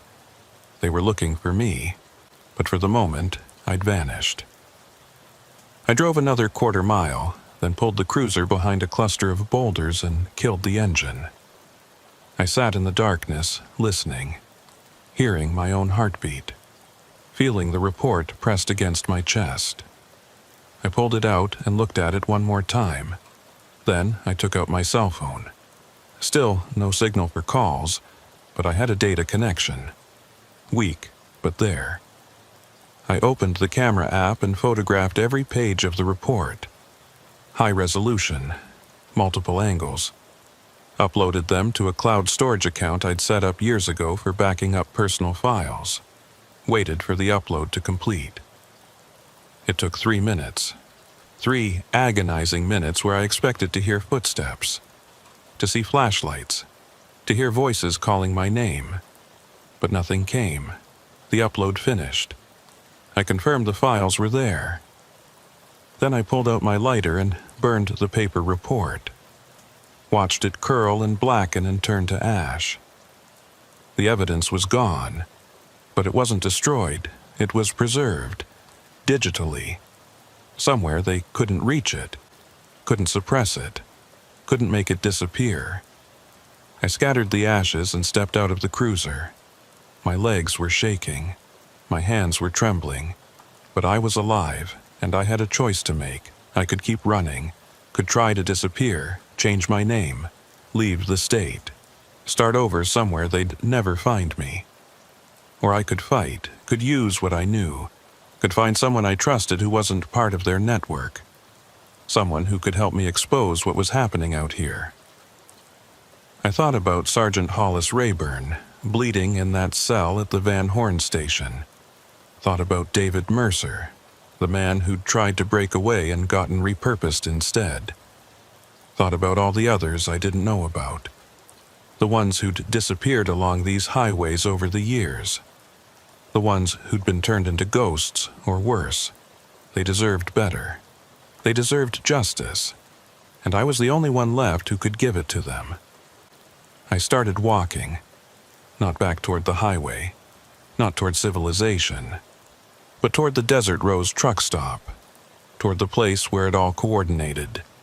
I knew it was insane. Knew I was walking into the center of the network that wanted me dead. But sometimes the safest place to hide is in plain sight.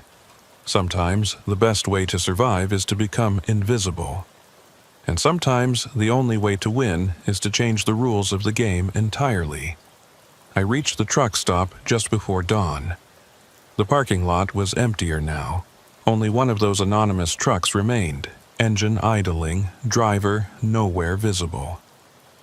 I circled around to the rear of the building, found the service entrance. Unlocked, I pushed it open and stepped inside. Found myself in a storage area. Boxes of supplies, cleaning equipment. And in the back corner, a door marked Private, Employees Only. I tried the handle, also unlocked. Beyond it was a staircase leading down. I descended into darkness, one hand on the rail, the other on my weapon. At the bottom was another door. Steel, reinforced, with a keypad lock. I stood there in the darkness, listening to the faint hum of ventilation systems, and I realized that everything they'd said was true. There was a network. There was infrastructure. There were facilities hidden beneath places no one would think to look. And somewhere down here, there were answers. I pulled out my cell phone and took a photo of the door, the keypad, the reinforced frame. Uploaded it to the same cloud account. Then I turned and walked back up the stairs. I'd seen enough, had documented enough. Now I needed to get out and find someone who could act on this information. Someone outside the network. Someone they hadn't compromised yet. I emerged from the building just as the sun was breaking over the horizon. Walked across the parking lot toward the diner section. Pushed open the front door. Inside, a woman in her 60s stood behind the counter, pouring coffee into ceramic mugs. She looked up as I entered, and I saw recognition flash across her face. Not of me personally, but of what I represented. The uniform, the badge, the exhaustion in my eyes. She set down the coffee pot and spoke. "You're not supposed to be here." Her voice was quiet, not hostile, just stating a fact. "I know," I said, "but I need help. I need to make a phone call, a real one, not through dispatch." She studied me for a long moment. Then she nodded toward a door marked Office. There's a landline in there. Direct line. Not connected to anything else. Use it, then leave, and don't come back. I nodded. Thank you. She didn't respond. Just picked up her coffee pot and went back to work like nothing had happened. I walked into the office and closed the door behind me. Picked up the phone. Dialed a number I'd memorized years ago during training. FBI field office, El Paso. It rang 4 times. Then someone answered. Federal Bureau of Investigation, Agent Paxton speaking. How can I help you? I took a breath. My name is Travis Buford. I'm a Texas Highway Patrol officer, and I have evidence of a criminal network operating through West Texas that involves corruption at multiple levels of law enforcement. I need to speak with someone immediately. There was a pause. Then the voice came back. Different now. More focused. Officer Beaufort, can you tell me your current location? I hesitated. Something in the way he'd asked the question didn't sit right. The pause had been too long. Like he was checking something. Verifying something. Making sure before he committed to a response. I thought about the way they'd compromised dispatch. The way they'd flagged my badge number. The way they seemed to be everywhere I turned. And I realized with a cold certainty that if they had people in the highway patrol, if they had people in dispatch, then they probably had people in the FBI too. I hung up the phone without answering. Stood there in the office, staring at the dead receiver, and understood that I was completely alone. That there was no backup coming. No cavalry riding over the hill. No authority I could trust. Just me and the digital copies of a report that might never see the light of day. I walked out of the office. The woman behind the counter didn't look at me as I passed. I pushed through the front door and stepped out into the morning sun. The anonymous truck was gone now. The parking lot was empty except for a few civilian vehicles. I started walking, away from the truck stop, away from the highway, into the desert where the heat and the silence and the vastness could swallow a person whole. I didn't know where I was going, didn't have a plan. But I knew one thing with absolute certainty. They were still out there, still watching, still waiting. And until I figured out how to expose them, how to bring their entire network crashing down, I was going to keep moving, keep surviving, keep fighting. Because that's what cops do. We don't quit. Even when the system turns against us, even when we're alone, even when every instinct screams to run. The heat in South Texas doesn't just sit on you during the day. It lingers. Seeps into the asphalt and the dirt and the metal of your patrol unit, then radiates back out all night long like the earth itself is running a fever. I've worked the border routes for 7 years now, and I still haven't gotten used to it. The way the air shimmers even after sunset. The way your uniform sticks to your back no matter how high you crank the AC. The way everything out here feels like it's waiting for something. Waiting to break, waiting to burn, waiting to reveal what it's been hiding. My name is Coleman Reddick, and I'm a Texas Highway Patrol officer stationed out of Zapata County, about 60 miles south of Laredo. The stretch of highway I patrol runs parallel to the Rio Grande, cutting through ranch land and mesquite flats where the only signs of civilization are the occasional border patrol checkpoint and the trucks that roll through day and night, carrying everything from produce to electronics to things nobody talks about. You learn not to ask too many questions out here. You learn to write your tickets, file your reports, and let the federal boys handle the complicated stuff. That's what keeps you alive. That's what keeps you employed. That's what I told myself for 7 years. Until the night of September 9th, 2011, when my partner Waylon Greer and I pulled over a semi-truck that should have been left alone. It was just after 10 p.m. We were running southbound patrol on Highway 83 about 12 miles north of the Roma checkpoint. Traffic was light. a few sedans heading home from evening shifts, a pickup truck hauling a horse trailer. Nothing unusual. Then we saw the semi. It was a standard 18-wheeler, white cab, unmarked white trailer, moving about 5 miles under the speed limit in the right lane. That by itself wasn't suspicious. Truckers run conservative speeds all the time, especially when they were hauling valuable cargo. But something about the way it was moving caught my attention. Too careful, too deliberate. Like the driver was trying very hard not to be noticed. I was behind the wheel. Waylon sat in the passenger seat, working through a stack of traffic citations from earlier in the shift.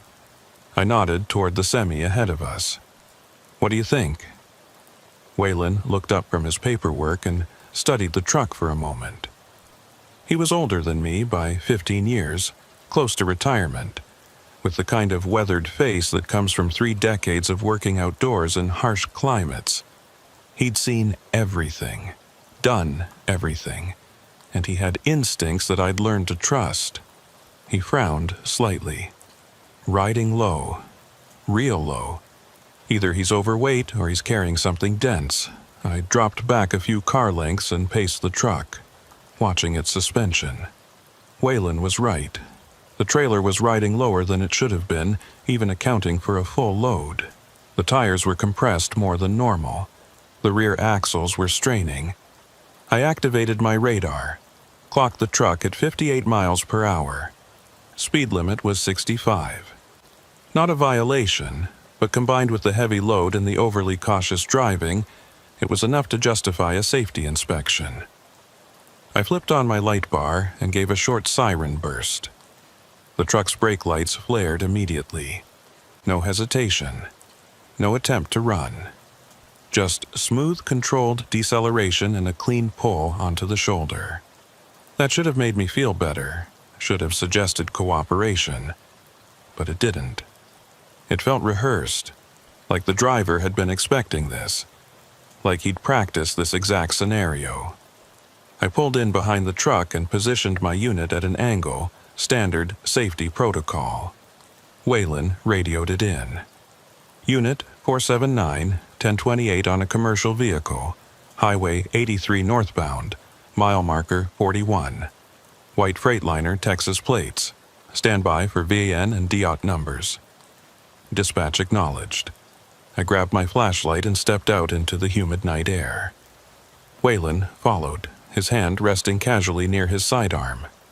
Not threatening, just ready. We approached the cab from opposite sides, maintaining sightlines on each other and the driver. I reached the driver's side door and looked up. The window was already down. The driver was a Hispanic male, mid-40s, clean-shaven, wearing a plain white t-shirt. His hands were on the steering wheel at 10 and 2. Textbook compliance. "Evening, officer," he said. His voice was calm. No nervousness, no aggression, just polite acknowledgement. I kept my flashlight pointed low, not in his eyes, but illuminating the cab interior. "Evening. License, registration, and your commercial driver's license, please." He reached slowly for the sun visor and pulled down a plastic folder. Handed it to me without breaking eye contact. Everything was in order. License current. CDL valid with all appropriate endorsements. Registration matched the vehicle. Insurance proof dated and legitimate. I checked the DOT number on the door, called it in. Dispatch ran it. Came back clean. The truck belonged to a freight company based in Houston. Legitimate business. No violations, no flags. I handed the documents back. "Where are you headed tonight?" "McAllen," he said. "Furniture delivery. Got the manifest right here if you need it." He pulled a clipboard from the passenger seat and offered it through the window. I took it and scanned the paperwork. Showed a load of assembled furniture. Dining tables, chairs, bedroom sets. Point of origin was a warehouse in San Antonio. Destination was a furniture store in McAllen. Everything matched. Everything made sense, but that feeling in my gut wouldn't go away. The one that told me something was wrong even when I couldn't point to exactly what it was. I looked at the driver. "This is a pretty heavy load you're carrying." "You weighed in at the last station." He nodded. "Came through the Cotula scales about 2 hours ago. Clean bill, 68,000 pounds, well under the 80,000 limit." I walked around to the back of the trailer where Waylon was standing, examining the rear doors. The seals were intact. Standard freight company markings. No signs of tampering. But the trailer was definitely riding heavy. I could see it in the way the suspension compressed, the way the tires bulged slightly at the bottom. Waylon looked at me and raised an eyebrow. I nodded. "We're going to need to do an inspection." Waylon pulled his radio. 479 to dispatch. Requesting K9 unit for cargo inspection. Current location mile marker 41, Highway 83. ETA, dispatch came back. Negative on K9. Unit is code 7 at the station. Available in 45 minutes if you want to wait. 45 minutes was a long time to sit on the side of a highway with a truck that might be carrying contraband. But we had the authority to conduct a visual inspection ourselves if we had reasonable suspicion. And that heavy suspension qualified. I walked back to the driver's window. "Sir, we're going to need to take a look inside your trailer. Standard inspection. Won't take long." The driver's expression didn't change. "Sure thing, officer. You need me to open it up?" I nodded. "Please, step down from the cab and open the rear doors. Keep your hands visible at all times." He complied, climbed down slowly, walked to the rear of the trailer, pulled a key from his pocket and unlocked the padlock securing the doors, swung them open. The interior of the trailer was dark. My flashlight beam cut through the blackness and illuminated rows of furniture wrapped in plastic and secured with straps. Everything looked legitimate. Professional packing. Proper securing. No loose items. No obvious signs of hidden compartments. I climbed up into the trailer, Waylon right behind me. We moved methodically through the load, checking behind the furniture, underneath pallets, looking for false walls or hidden spaces. Standard smuggling tactics. But we found nothing. Just furniture. Just a normal commercial delivery. We spent 20 minutes searching, checked every accessible space, came up empty. I was about to call it and let him go when Waylon's flashlight caught something. A slight discoloration on the trailer floor near the front. He crouched down and ran his hand over it. Felt the texture. Looked up at me with an expression I couldn't quite read. "Coleman," he said quietly. "Feel this." I crouched beside him and touched the floor where he indicated. The metal was warm. Not ambient warm from the day's heat, but warm like something had been generating heat from underneath. Like there was a space below the visible floor. A false bottom. I looked at Waylon. "We need to open this." He nodded. We climbed out of the trailer and walked back to the driver. "Sir, does this trailer have a secondary cargo area? Any space below the main floor?" The driver's face remained neutral. "Not that I know of. It's just a standard dry van. Nothing special." I kept my voice level. "Then you won't mind if we check the undercarriage?" He hesitated. Just for a second. Just a brief flicker of something in his eyes. Then he shrugged. "Go ahead." Waylon and I moved to the side of the trailer. I dropped to the ground and shone my flashlight underneath. The undercarriage looked standard at first. Axles, brake lines, electrical connections. But then I saw it. A hydraulic system running along the frame. Small pistons connected to what looked like a lifting mechanism. I followed the lines forward and found a panel. Rectangular, about 4 feet by 6 feet. Secured with industrial latches. I crawled out from under the trailer and stood up, brushing dirt from my uniform. "Waylon, call for backup. And call Border Patrol. We've got a hidden compartment." The driver's demeanor changed instantly. Not aggressive, not running, just resigned. Like he'd known this moment was coming and had accepted it. Waylon keyed his radio 479 to dispatch. We have discovered a concealed compartment in the vehicle. Requesting immediate backup and border patrol assistance. Current location mile marker 41. Dispatch acknowledged. Units en route. ETA 15 minutes. I kept the driver in my line of sight while Waylon kept his hand on his weapon. We didn't cuff him, didn't escalate, just maintained control of the situation until help arrived. The 15 minutes felt like an hour. Every passing vehicle made me tense. Every sound in the darkness made me reach for my sidearm, but the driver just stood there, hands at his sides, expression blank, waiting. Border Patrol arrived first. 2 agents in a white and green Chevy Tahoe. I recognized the lead agent immediately. Luther Paxton.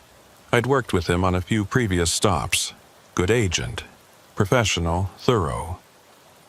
He stepped out of his vehicle and walked over, his eyes already assessing the scene. Coleman, Waylon. What have we got? I briefed him quickly. Heavy load, suspicious driving. Found a hydraulic compartment under the main cargo area. Haven't opened it yet. Wanted federal eyes on it first. Luther nodded. Good call. Let's take a look. We walked to the side of the trailer. Luther dropped to the ground and examined the compartment with his flashlight. Came back up, shaking his head. That's a professional job, custom fabrication, not something you install in a weekend. This is cartel work. The word hung in the air like a physical thing. Cartel. Everyone who worked law enforcement in South Texas knew what that meant. Knew the level of violence, the resources, the reach. Knew that intercepting cartel operations didn't just mean arresting a driver. It meant stepping into the middle of something massive. Something that reached across borders and through institutions and into places you didn't want to think about. Luther pulled his radio and called for his supervisor. Gave a quick brief. Then he looked at the driver. You want to tell us what's in there, or do we find out the hard way? The driver said nothing. Just stared at a point in the distance like he was already somewhere else. Luther's supervisor arrived 20 minutes later, along with 2 more patrol units from our department. We had 6 officers and 3 agents on scene now, enough to handle whatever we found. Luther's supervisor, a senior agent named Castillo, made the call. Open it. Luther and another agent moved to the rear of the trailer. Found the control mechanism for the hydraulic system. A small keypad hidden behind a panel near the rear axle. They tried several codes. Nothing worked. Finally, they pulled out a pry bar and forced the mechanism manually. The hydraulics hissed. The panel began to lower slowly, revealing a dark space underneath the trailer floor. The smell hit us first. Not decomposition, not chemicals. Something else. Something organic and wrong. Luther shone his flashlight into the space and I heard him curse. Then he pulled back and looked at Castillo. We need to secure this scene. Now. I moved closer, looked into the compartment, and felt my blood turn to ice. The space was about 3 feet deep, running the length of the trailer. And it wasn't empty. There were people inside. Dozens of them, packed together in the darkness. Some were conscious, eyes wide and terrified. Some were unconscious, slumped against the walls. Some weren't moving at all. This wasn't a drug smuggling operation. This was human trafficking, and from the looks of it, some of these people had been in that compartment for a very long time. The next 30 minutes were chaos controlled only by training and protocol.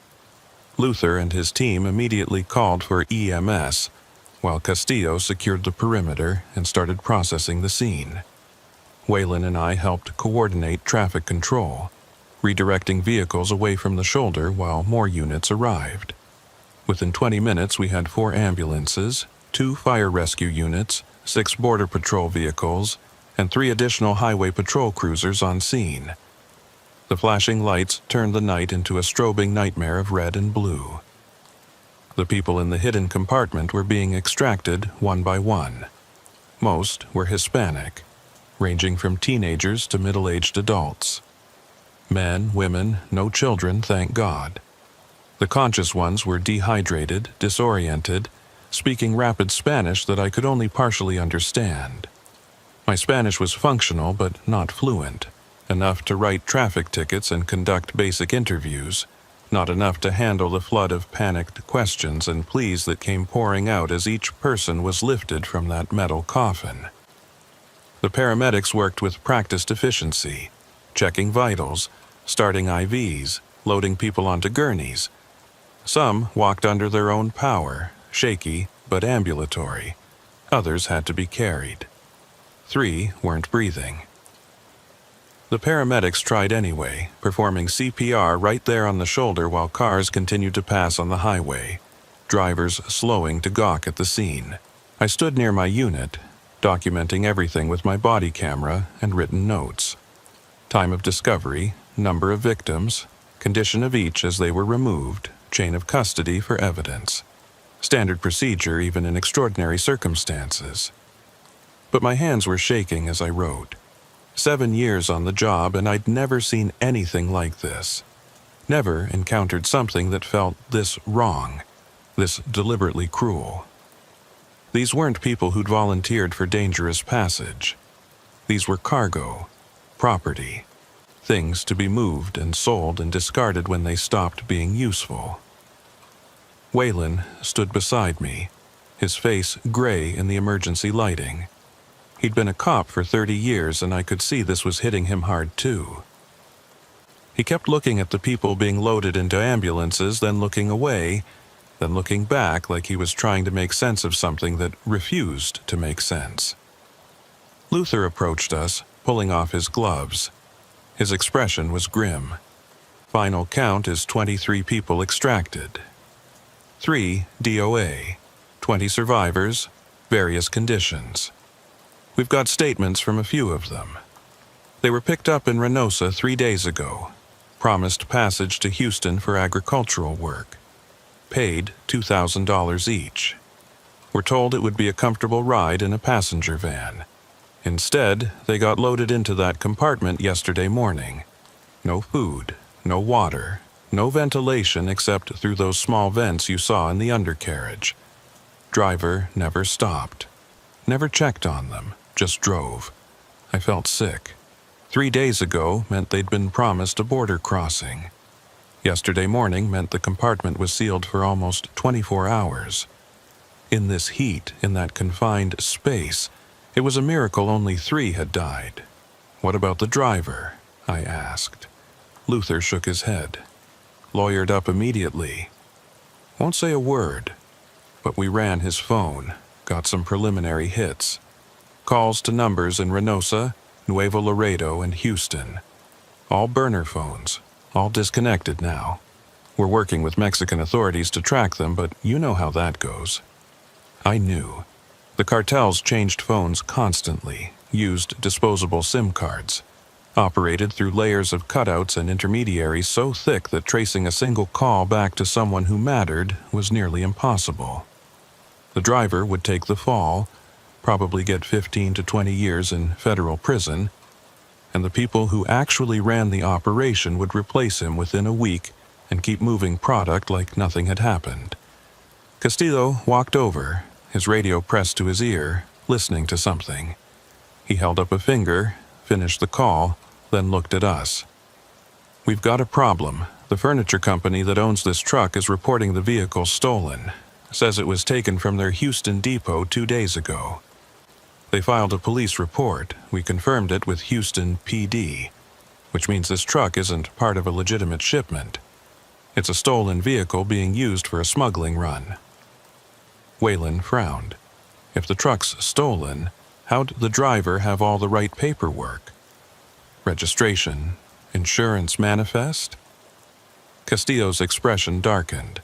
because someone inside that company provided it, or someone with access to their systems. This isn't some amateur operation, gentlemen. This is sophisticated, coordinated, and it means we're looking at more than just a driver. We're looking at a network. That word again, network. Same word that had come up in briefings and training sessions for years. The cartels didn't operate like street gangs. They operated like corporations. They had logistics departments, HR departments, people who specialized in forging documents, bribing officials, identifying vulnerable points in the system. And they had reach, not just in Mexico, but here in the United States, embedded in truck companies, warehouse operations, even law enforcement. I'd heard the rumors, heard stories about officers who looked the other way, dispatchers who routed patrols away from certain highways at certain times, mechanics who modified vehicles for smuggling. But I'd always told myself those were isolated incidents. Bad apples, not the system itself. Now, standing on the shoulder of Highway 83, surrounded by evidence of something massive and organized, I wasn't so sure. Luther pulled out his phone and showed us a photo. This is the interior of the compartment after we emptied it. Take a look. The photo showed the space in harsh flashlight illumination. Metal walls, rubber matting on the floor, and scratches. Dozens of them. Hundreds. Carved into the metal with fingernails or whatever sharp objects people could find. Tally marks. Names. Prayers. Some in Spanish. Some in English. Some in languages I didn't recognize. This compartment had been used before, many times. And each time, people had left their marks. Evidence of their passage. Proof that they'd existed in that space, even if they never made it out alive. "How many times has this truck made this run?" Waylon asked quietly. Luther shook his head. "We don't know yet. But based on the wear patterns and the number of markings, I'd say dozens, maybe more. The company reported it stolen 2 days ago, but who knows how long it was actually out of their control? Could be weeks, months." I looked back at the truck, sitting on the shoulder with its doors open and its hidden compartment exposed, and I felt a weight settle on my chest. We'd stopped one truck, saved 20 people. But how many others were out there right now, rolling down these highways carrying human cargo in spaces just like this? How many people were dying in the darkness while we wrote tickets for speeding violations and expired registrations? Castillo's radio crackled. He stepped away to take the call, spoke for several minutes, then returned, looking even more troubled than before. "That was my supervisor. He's been in contact with Homeland Security. They want to expand this investigation. They're sending a task force down from San Antonio. Should be here within 2 hours. They want everyone who touched this scene to remain available for interviews. That means you two as well." I nodded. "We'll stay." Waylon checked his watch. It was almost midnight. We'd been on this scene for nearly 2 hours. Our shift had technically ended at 11, but there was no way we were leaving now.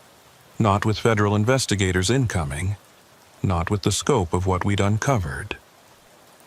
The ambulances began pulling out, transporting the survivors to hospitals in Laredo and McAllen. The 3 deceased were loaded into the medical examiner's van, their identities still unknown, their families probably waiting somewhere across the border for a phone call that would never come.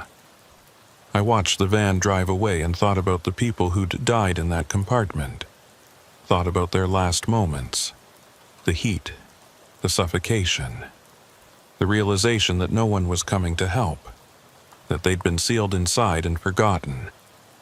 It was a level of cruelty that made every other crime I dealt with seem trivial by comparison. Luther walked back over, this time with the tablet in his hand. "Coleman, Waylon, I need to show you something. We need to keep this between us for now until the task force arrives." He pulled up a map on the tablet. It showed Highway 83 and the surrounding roads, marked with colored pins. Red pins, dozens of them. These are reported incidents over the past 18 months. Abandoned vehicles.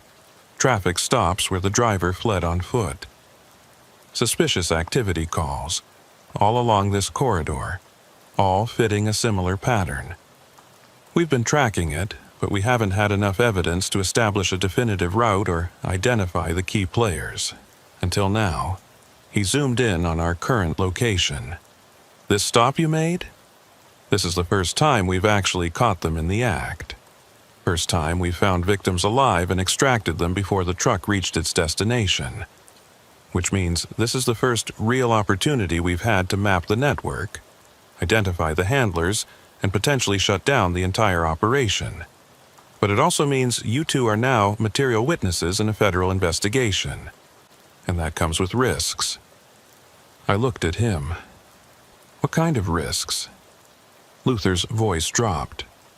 The kind where people who know too much have a habit of disappearing, or having accidents, or finding themselves transferred to desk jobs in places where they can't cause trouble.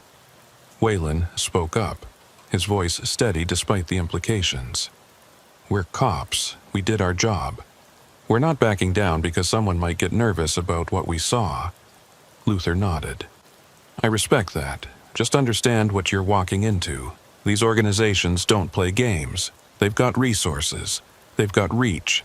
And they've got people on payrolls at every level. If they decide you're a threat, they won't come at you directly. They'll come at your family, your friends, your career. They'll find pressure points and squeeze until you either back off or become a liability they need to eliminate. The words hung in the air. I'd heard similar warnings before, but always in the abstract. Always about other people in other places dealing with other situations. Never directed at me personally. Never about something I'd actually witnessed. Castillo approached again, this time accompanied by a woman in plain clothes. Dark suit, federal credentials clipped to her belt. She introduced herself as Special Agent Reeves from Homeland Security Investigations. She'd driven down from the Laredo field office as soon as she heard about the stop. She looked at Waylon and me with the kind of assessing gaze that made you feel like she was reading your entire service record just by making eye contact. Officers Reddick and Greer. I've been briefed on your actions tonight. You did good work. Probably saved a dozen lives by catching that truck when you did. We appreciate your cooperation. But I need to ask you both some questions. Standard protocol. Just to establish a timeline and make sure we have all the details documented. She led us to the back of one of the Border Patrol vehicles where we could talk with some privacy. Pulled out a digital recorder and a notepad. Started with basic questions. What time did you initiate the traffic stop? What made you suspicious? What did you observe during the initial approach? What led to the discovery of the hidden compartment? I answered everything clearly, sticking to facts, avoiding speculation.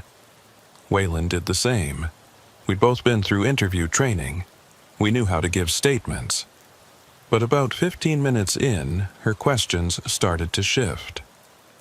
Had we ever stopped this truck before? Had we ever encountered the driver? Had we received any information from informants or other agencies about trafficking activity on this route? Had we noticed any unusual communications or directives from our department in the days leading up to this stop? That last question made me pause. What do you mean, unusual directives? She kept her expression neutral. I mean, instructions from supervisors or dispatch that seemed out of the ordinary. Routes you were asked to patrol or avoid. Times when you were pulled off this highway for reasons that didn't quite add up. I shook my head. Nothing like that. We run our assigned patrol zones. We respond to calls, standard operations. She made a note. And your supervisor tonight, who was that? I thought back. We'd checked in at the start of shift with Sergeant Ruiz, but he'd gone off duty before we made this stop. Technically, we'd been operating independently, which was common for late shift patrol. After 9 p.m., supervision was usually handled by whoever was senior on scene until the night sergeant came on at midnight. Waylon answered. Sergeant Ruiz was our shift supervisor, but he went Code 7 at 2100. We were running independent patrol until Sergeant Voss came on at midnight. She wrote that down. And when you called in the stop, who responded? I pulled out my notepad and checked my log. Dispatch acknowledged. Standard confirmation. No special instructions. Normal procedure. She nodded slowly. Okay. One more question. After you discovered the compartment, but before backup arrived, did anyone else approach the scene? Any other vehicles stop? Any civilians? I thought about it. The 15 minutes between discovery and backup arrival had been tense, but I'd been focused on the driver and the truck. Had anyone else stopped? I looked at Waylon. He frowned, thinking. Actually, yeah, there was a pickup truck. Slowed down like he was going to pull over, then sped up and kept going. I didn't think much of it at the time. Figured he saw the patrol lights and decided to keep moving. Agent Reeves leaned forward slightly. Can you describe the truck? Waylon shook his head. Dark color, maybe black or navy. Extended cab, looked like a Ford. Texas plates, but I didn't get the number. It was only there for a few seconds. She made a detailed note. And this was before or after you called for backup? Before, Waylon said. Right after we found the compartment. Maybe 30 seconds later. Agent Reeves closed her notepad and turned off the recorder. Gentlemen, I'm going to be direct with you. The task force arriving from San Antonio is going to want to debrief you as well. It's going to be a long night. But I need you to understand something. This case is going to generate attention. Media attention. Political attention. And attention brings scrutiny. People are going to want to know how a truck this sophisticated, carrying this many people, managed to get as far as it did without being detected earlier. I felt a chill, despite the heat. Are you saying we're going to be investigated? She shook her head. I'm saying everyone's going to be investigated. Every dispatcher who handled calls on this route tonight. Every supervisor who assigned patrol zones. Every mechanic who inspected trucks at the checkpoints. Everyone. Because somewhere in the system there's a breakdown, and we need to figure out if it's incompetence or something worse. I understood what she wasn't saying directly. They were looking for corruption. Looking for someone on the inside who'd help this truck get through. And until they cleared everyone, we were all suspects. Waylon must have understood too because his jaw tightened. We did our job. We stopped the truck. We found the victims. We called it in. We followed every protocol. Agent Reeves nodded. I believe you. But belief isn't enough. We need to verify, and that means you're both going to be under a microscope until this investigation concludes. She walked away to confer with Castillo and Luther, leaving Waylon and me standing beside the patrol vehicle. The highway had returned to normal traffic flow. The ambulances were gone. The rescue units were packing up. All that remained was our units, the border patrol vehicles, and the semi-truck sitting on the shoulder like a piece of evidence in a crime scene photo, which is exactly what it was. Waylon looked at me. You thinking what I'm thinking? I nodded. That pickup truck, the one that slowed down and then sped off, that wasn't random. Waylon agreed. Someone was checking on the truck, making sure everything was okay, and when they saw we'd pulled it over, they called it in. Which means someone knows we're the ones who made this stop. Knows our faces. Knows our unit numbers. I pulled out my phone and opened the camera app. Scrolled back through the photos I'd taken for documentation. Found one that showed the highway behind us, taken while I was photographing the truck's exterior.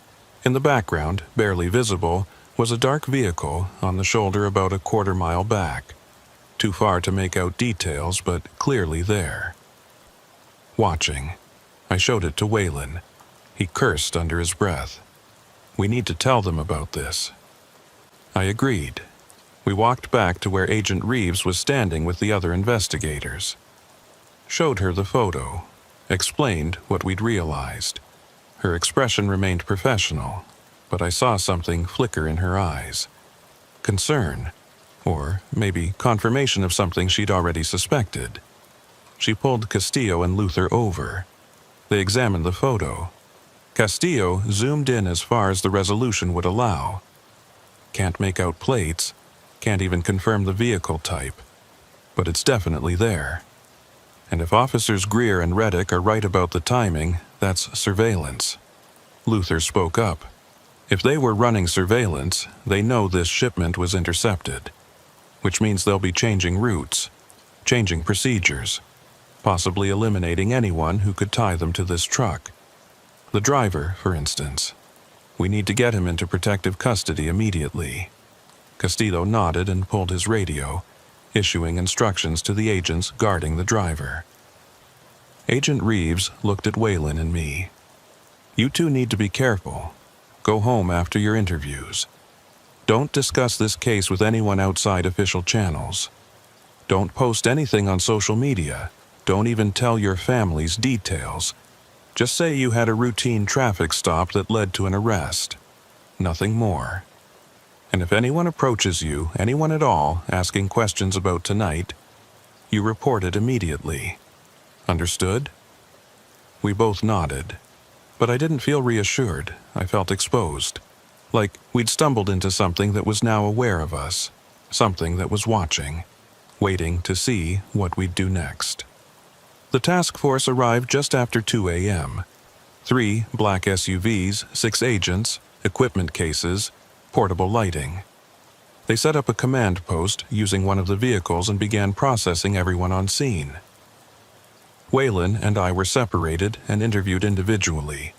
They asked the same questions Agent Reeves had asked, but in more detail. More follow-up. More clarification.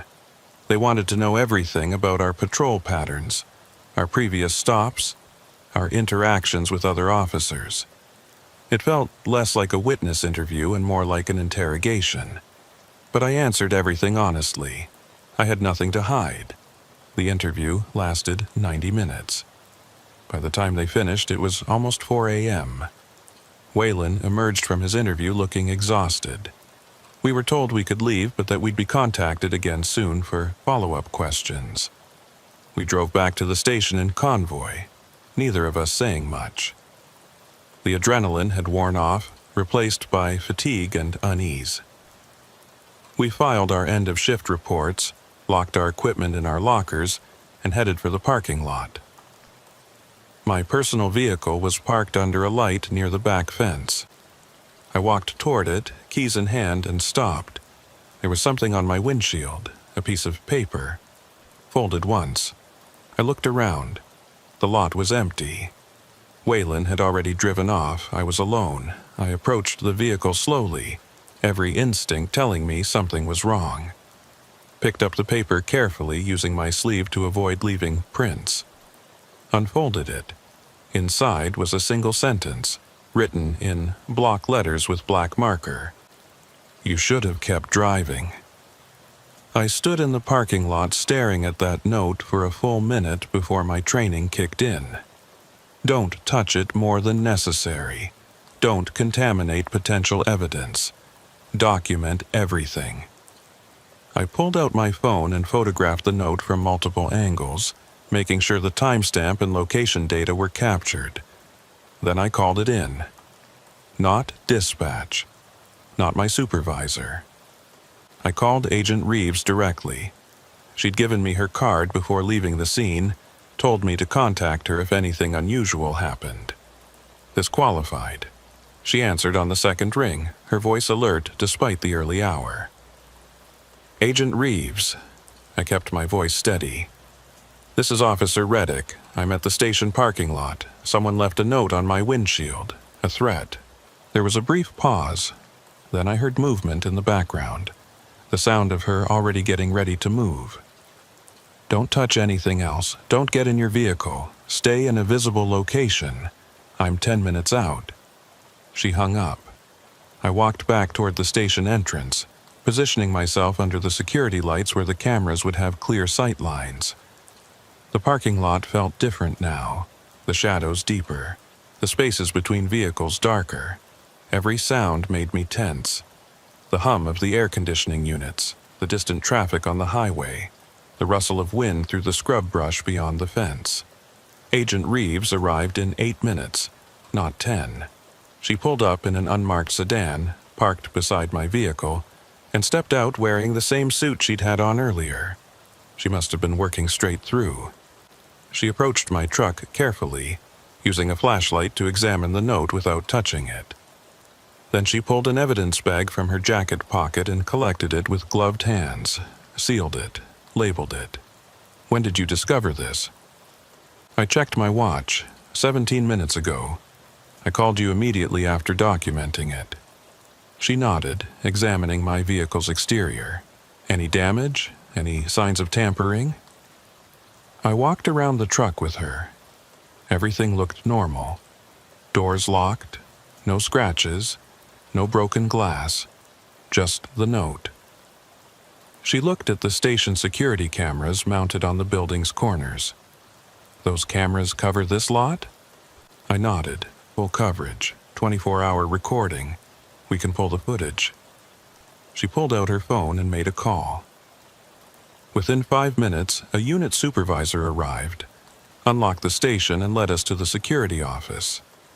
The footage was stored on a digital system, accessible through a desktop computer. Agent Reeves took the seat and began scrubbing through the recordings, starting from when Waylon and I had left for patrol at the beginning of our shift. The parking lot had been quiet for most of the night. A few officers coming and going for shift changes. A delivery truck dropping off supplies around midnight. Nothing unusual until 3:47 a.m. A figure appeared at the edge of the camera's field of view. Male, medium build, dark clothing, baseball cap pulled low. He walked directly to my vehicle, placed something on the windshield, and walked away. The entire interaction took less than 15 seconds.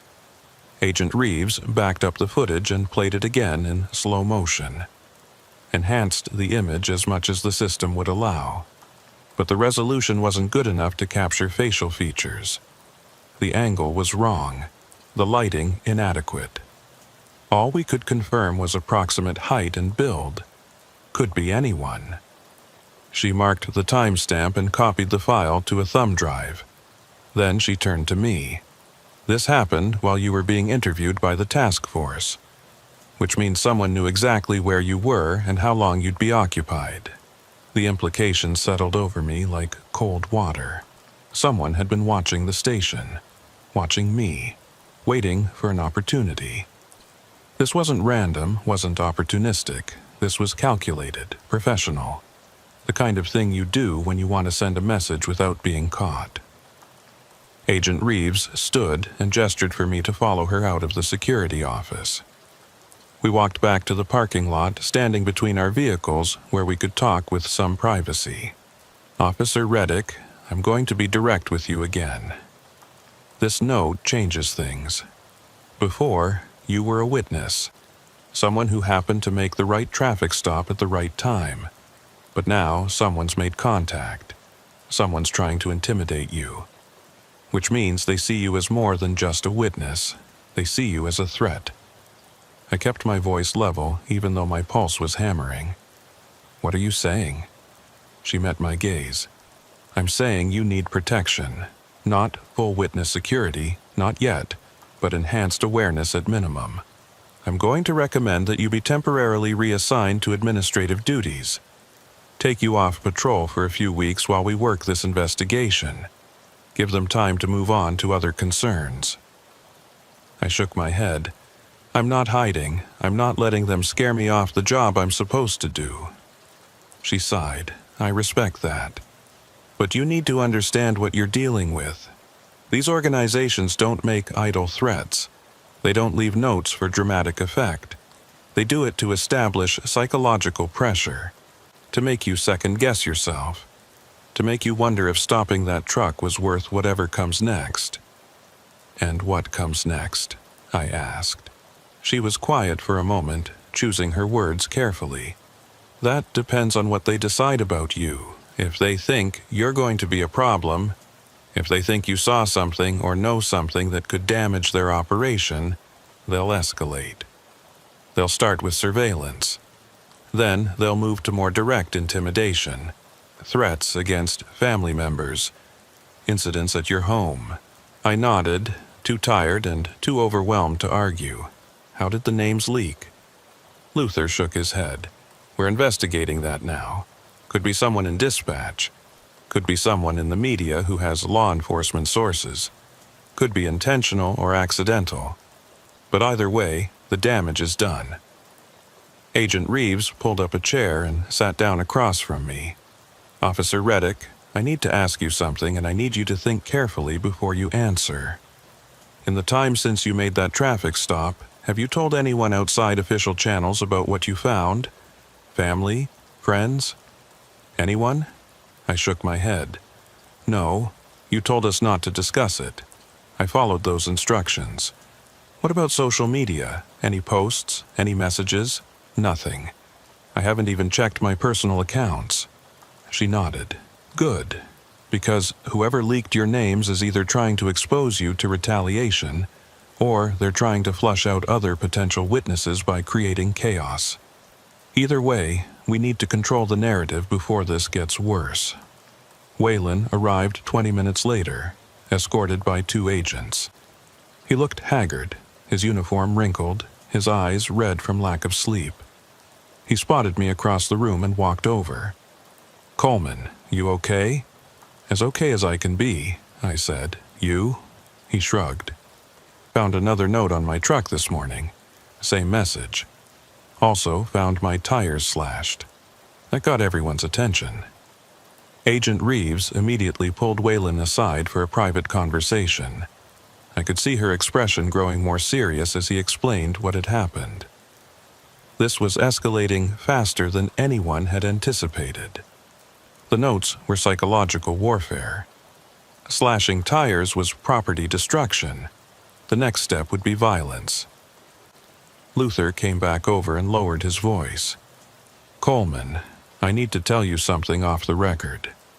The driver you arrested last night? He's asking for protective custody. Says he wants to cooperate. Says he can give us names, routes, contacts. But he's terrified. Says if the people he works for find out he's talking, they'll kill him. And if they can't get to him, they'll go after anyone connected to his arrest. Which means you and Waylon." I felt a knot form in my stomach. What's going to happen to him? Luther's expression was grim. He's being moved to a federal facility. Maximum security. But here's the thing. The people he's afraid of, the ones running this operation, they're not small time. They've got resources. They've got people on the inside. He specifically mentioned that there are officers in multiple agencies who are on the payroll.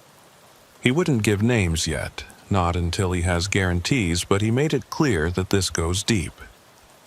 I processed that information. If there were dirty cops involved, then anyone could be compromised. Anyone could be feeding information to the cartel, which meant we couldn't trust normal channels. Couldn't trust that our locations would remain confidential. Couldn't trust that evidence would stay secure. Agent Reeves returned with Waylon and called everyone into the conference room. She closed the door and addressed the group. "All right, here's where we are. The trafficking case is proceeding. The driver is cooperating. The victims are receiving medical care and will be interviewed over the coming days. But we have a secondary problem. The officers who made the initial stop are now being actively threatened. Their identities have been compromised, and we have reason to believe that the organization responsible for the trafficking operation is preparing to take action against them."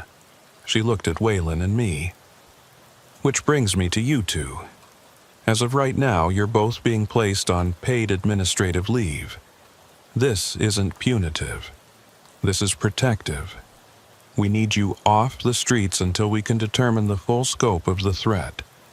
You'll be provided with temporary housing and secure locations.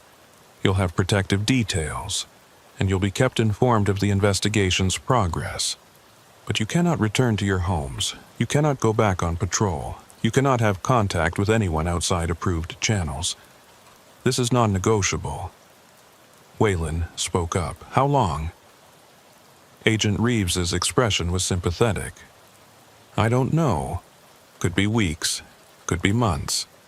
Depends on how fast we can dismantle the network and neutralize the threat. I felt my career, my life, everything I'd built over 7 years on the job, suddenly hanging in limbo. All because I'd done what I was supposed to do. Stopped a suspicious vehicle. Followed protocol. Saved lives. And now I was being punished for it. Except it wasn't punishment, it was survival.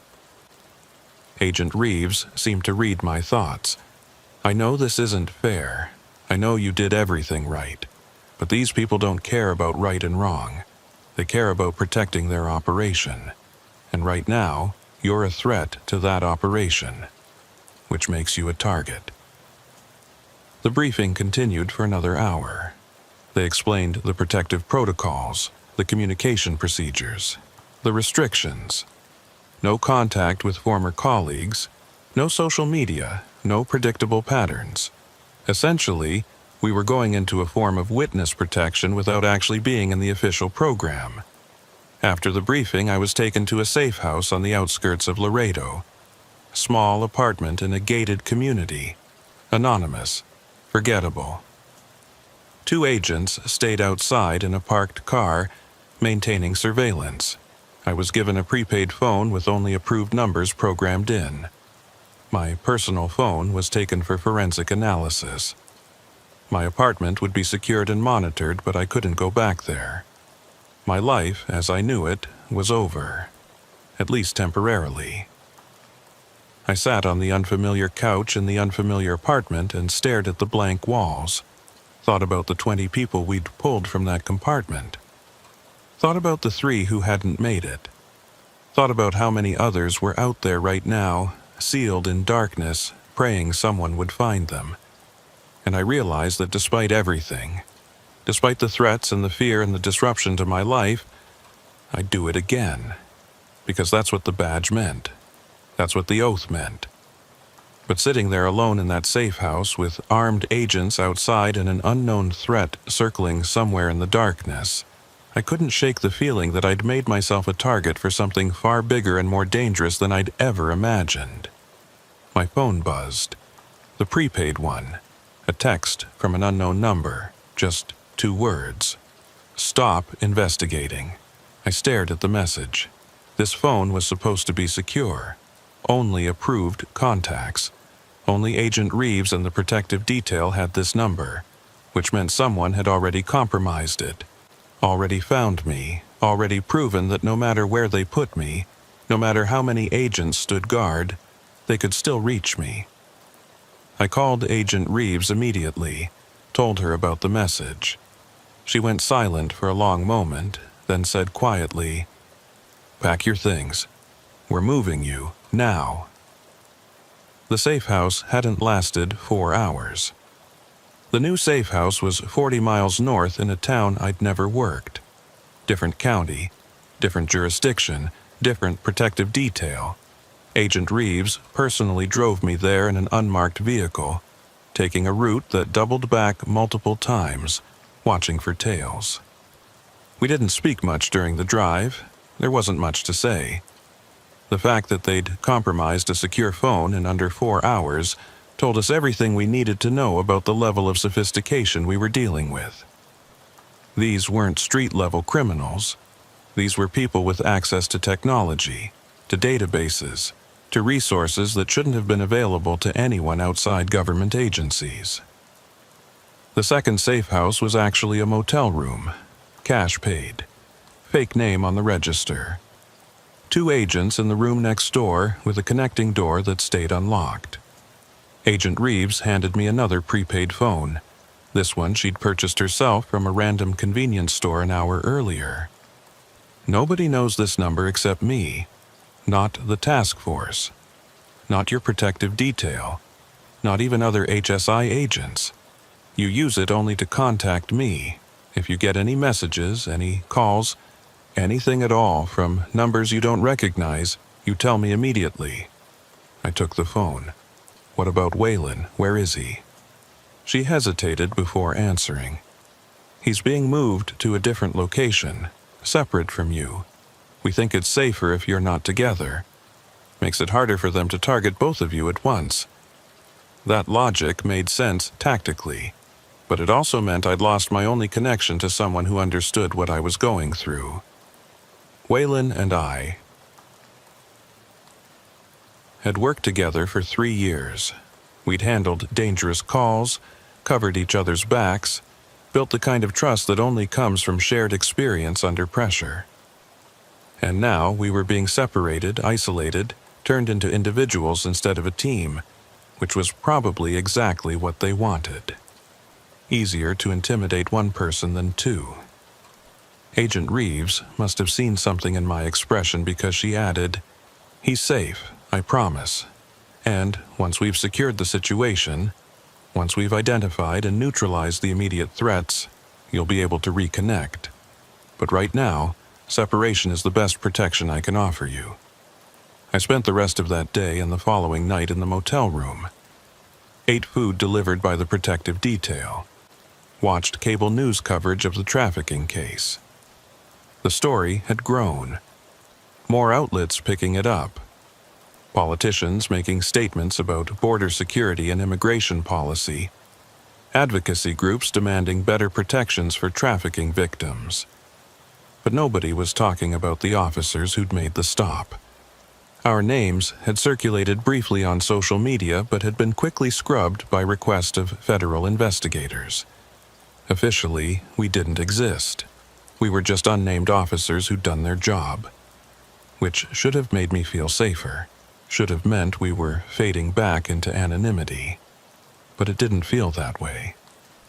On the second day, Agent Reeves came by for an update. She looked exhausted, like she'd been working straight through without sleep. We've made progress on the investigation. The driver is cooperating fully. He's given us names, routes, contact methods. We've identified at least 3 other vehicles currently active in the network. Border Patrol and DEA are coordinating interdiction operations. Should have results within 48 hours. That's good, I said. But what about the threats? What about whoever's targeting us? Her expression tightened. That's more complicated. We've been analyzing the notes, the phone breach, the timing of everything, and we've come to a troubling conclusion. Whoever's doing this has access to law enforcement systems. Real-time access. They're seeing reports as they're filed, seeing movements as they're logged, which means they're either inside one of our agencies or they've compromised our communications infrastructure. I felt cold despite the warm room. You're saying there's a mole? She nodded slowly. At least one. Maybe more. Could be Highway Patrol. Could be Border Patrol. Could be local PD or county sheriff. We're trying to narrow it down, but until we do, we have to assume that anything entered into official systems is compromised, which is why I'm keeping your location off the books, why I'm not logging my visits here, why we're operating outside normal protocols. I leaned back against the headboard. How long can we sustain that? How long before someone notices that you're going dark? Before someone asks questions? She met my gaze. I don't know, but I'm more worried about keeping you alive than following bureaucratic procedure. That evening, my phone rang. The secure one that only Agent Reeves had the number for. I answered. Reeves, but it wasn't her voice. It was Waylon's, and he sounded panicked. Coleman, thank God. Listen to me carefully, they found me. I don't know how, but they found me. The detail is gone. Both agents. I heard shots. I'm hiding in a bathroom. You need to get out of wherever you are. You need to run. Now."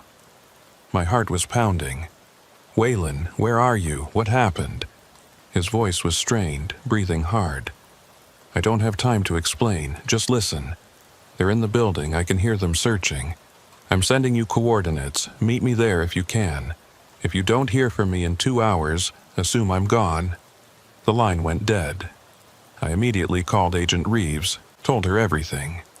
She went silent for a long moment, and I could hear keyboard typing in the background. "Coleman, I never gave Waylon this phone number. Nobody has it except me, which means whoever just called you, it wasn't your partner." My blood turned to ice. "What?" she continued, her voice urgent.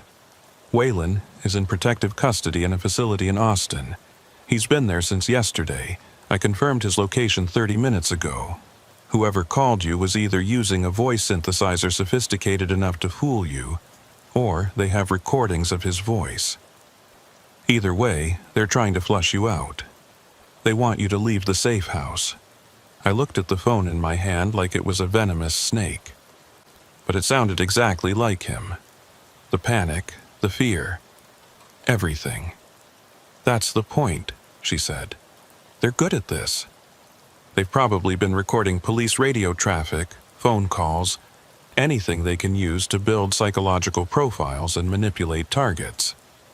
I sat down on the bed, trying to process. "So, Waylon's actually safe?" "He's safe. But Coleman, I need you to think. Did the caller say anything specific? Any locations? Any coordinates?" I closed my eyes and tried to remember. "He said he was sending coordinates, that I should meet him there if I could." Agent Reeves's voice went hard. "Don't open any messages. Don't click any links. If they sent you something, it could contain tracking software. Give me your phone. I need to analyze it." There was a knock on the connecting door, one of the protective agents. I let him in and handed him the phone. He took it and disappeared into the adjacent room. Agent Reeves stayed on her own line, talking me through what was happening. "We're going to assume your location is compromised. We're moving you again. Third location, different protocol. I'm coming to get you personally." She arrived within the hour, but she wasn't alone. She brought Luther and 2 other agents I didn't recognize. They swept the motel room for tracking devices, checked my clothing, even examined my wallet and keys for anything that might have a GPS chip. Found nothing, which somehow made it worse because it meant they were tracking me through methods we couldn't detect. We moved to a private residence this time, a house owned by a retired federal agent on the outskirts of San Antonio, 2 hours from Laredo. Different region entirely. Agent Reeves personally drove me again, and this time we took even more extreme counter-surveillance measures. Switched vehicles twice, used routes that weren't on any GPS system, drove through areas without cell coverage to prevent tracking. The house was small but secure, gated property, security cameras, reinforced doors. The retired agent, a man in his 60s named Voss, greeted us at the door. He'd been briefed on the situation and was voluntarily providing shelter. Spent 20 years with DEA working cartel cases along the border. If anyone understood the threat level, it was him. Agent Reeves settled me in and went over the new protocols. This location doesn't exist in any database. No paper trail, no digital footprint. The only people who know you're here are me, Luther, and Agent Voss. Not even the task force leadership. We've gone completely dark. I nodded, but I was starting to feel the psychological weight of isolation. Cut off from my partner. Cut off from my department. Cut off from any sense of normalcy or control. This was exactly what they wanted. This was how they broke people. For 3 days, nothing happened. No calls, no messages, no incidents. Just silence and waiting. Agent Reeves checked in once per day, always in person, never using phones. Luther visited on the second day with updates on the investigation. They'd interdicted 2 more trucks, arrested 4 additional suspects. The network was being systematically dismantled, but they still hadn't identified the source of the security breach, still hadn't found the mole. On the 4th day, Agent Reeves arrived, looking shaken. "We need to talk." She sat down across from me in Voss's kitchen. "Wayland's gone." The words didn't make sense at first. "Gone? What do you mean, gone?" She took a breath.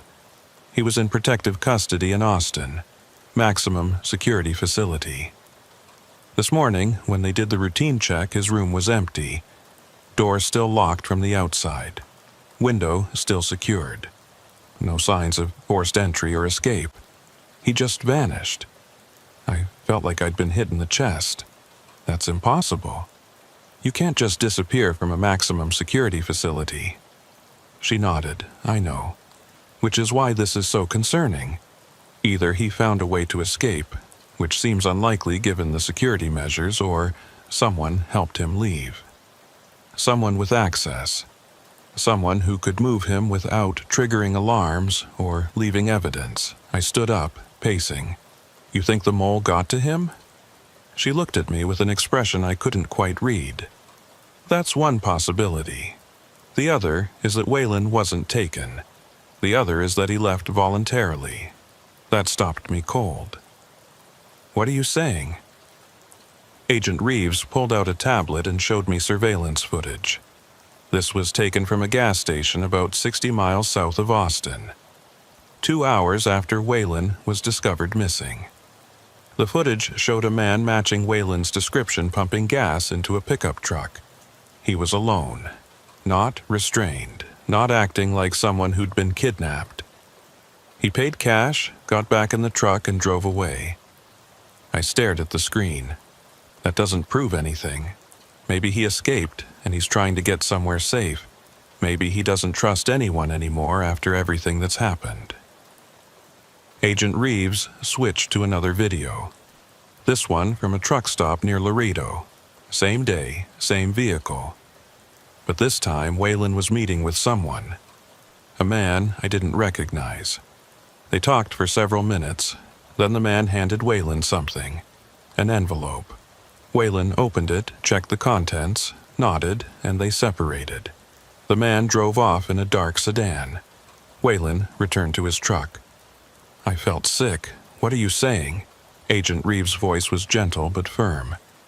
"I'm saying we have evidence that suggests Wayland may have been compromised, that he may be working with the organization, that everything that's happened, all the threats, all the danger you've been facing, might have been orchestrated to create confusion and distract from the real problem." I shook my head. "No, absolutely not.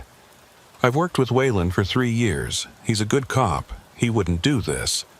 She showed me more footage, more meetings, more envelopes, phone records showing calls to numbers connected to known cartel associates, bank records showing deposits that didn't match his salary, all dated from months before we'd made that traffic stop, all suggesting a pattern of corruption that went back further than either of us had realized. "You're wrong," I said, but even as I said it, doubt was creeping in. Thinking about small things. Times Wayland had suggested we patrol different routes. Times he'd seemed to know things about drug movements before they were in official reports. Times he'd discouraged me from being too aggressive with traffic stops on certain vehicles. Things I'd dismissed as experience or intuition. Things that now looked like something else entirely. Agent Reeves closed the tablet. "Coleman, I know this is hard, but you need to consider the possibility that your partner has been playing both sides. That he's the reason they knew where you were, the reason they could track you, the reason every safe house got compromised. Because he was feeding them information the whole time." I sat back down, feeling like the floor had dropped out from under me. If that was true, if Wayland had been the mole, then everything I thought I knew was wrong. every decision we'd made together, every call we'd responded to, every report we'd filed, all of it potentially tainted, all of it part of something I hadn't seen. Agent Reeves continued, "We've issued a warrant for his arrest, federal charges, conspiracy, obstruction, corruption. If he surfaces, if he makes contact with anyone connected to this case, we'll pick him up. But right now, he's in the wind, and we have to assume he's dangerous." I looked up at her. "Do you think he'll come after me?" She didn't answer immediately. When she finally spoke, her voice was careful. "I think he knows you're the only loose end, the only person who might recognize him, who might piece together what he's been doing. If he's decided to fully commit to the cartel, if he's burned all his bridges with law enforcement, then yes, he might come after you." The weight of that settled over me. My partner, the man who'd saved my life twice in the field, the man I'd trusted with my back, was now potentially hunting me. I spent the next week in Voss's house watching the news, waiting for updates. The trafficking investigation was winding down. Arrests made, charges filed, victims relocated and given resources. The operation was being declared a success. But Waylon remained missing. No sightings, no activity on his credit cards or bank accounts. No contact with family or friends. Just gone. Like he'd never existed. Agent Reeves visited less frequently now, the immediate crisis apparently over. The investigation had moved on to prosecution and administrative review. My protective detail was reduced. Eventually, they told me I could go back to work. Return to regular patrol. The threat had diminished, they said. The network was broken. I should feel safe. But I didn't feel safe. I felt exposed. Because I knew something they didn't want to acknowledge. You don't dismantle these organizations. You just push them underground. You make them adapt. And somewhere out there, Waylon was still free. Still connected to people who had unlimited resources and long memories. Still aware of exactly who I was and what I knew. I returned to duty on a Monday morning. Different shift, different patrol zone, different supervisor. They'd reassigned me to a northern county, far from the border routes where I'd spent 7 years. Said it was for my own protection. Said it would give me a fresh start. But it felt like exile, like punishment for doing my job. I drove the empty highways, stopping speeders, checking commercial vehicles, writing reports. Everything by the book. Everything normal. Except nothing felt normal anymore. Every truck I pulled over, I wondered if it was another smuggling operation. Every driver who seemed too calm, too prepared, I wondered if they were connected to the network. Every dark vehicle that appeared in my mirrors, I wondered if it was Waylon. 3 months passed. Then 6. The case faded from the news. The task force moved on to other investigations. Agent Reeves stopped checking in. Life returned to routine. But I never stopped looking over my shoulder. Never stopped wondering when the other shoe would drop. And then one night, almost exactly a year after that initial traffic stop, I got a call. Unknown number. I almost didn't answer. But something made me pick up. Hello? There was silence on the other end. Just breathing. Then Waylon's voice, quiet and distant. "Coleman, I just wanted you to know. I'm sorry. For everything, but you need to understand. Out here, you do what you have to do to survive. And sometimes, surviving means making choices you can't take back." I tried to respond, but the line went dead. I immediately reported the call to Agent Reeves. They traced it to a cell tower in southern Mexico. No way to track him further. No way to pursue across international borders. He was gone. Really gone this time. But he'd made his point. He was still out there, still watching. Still aware of me. And that call wasn't an apology, it was a reminder.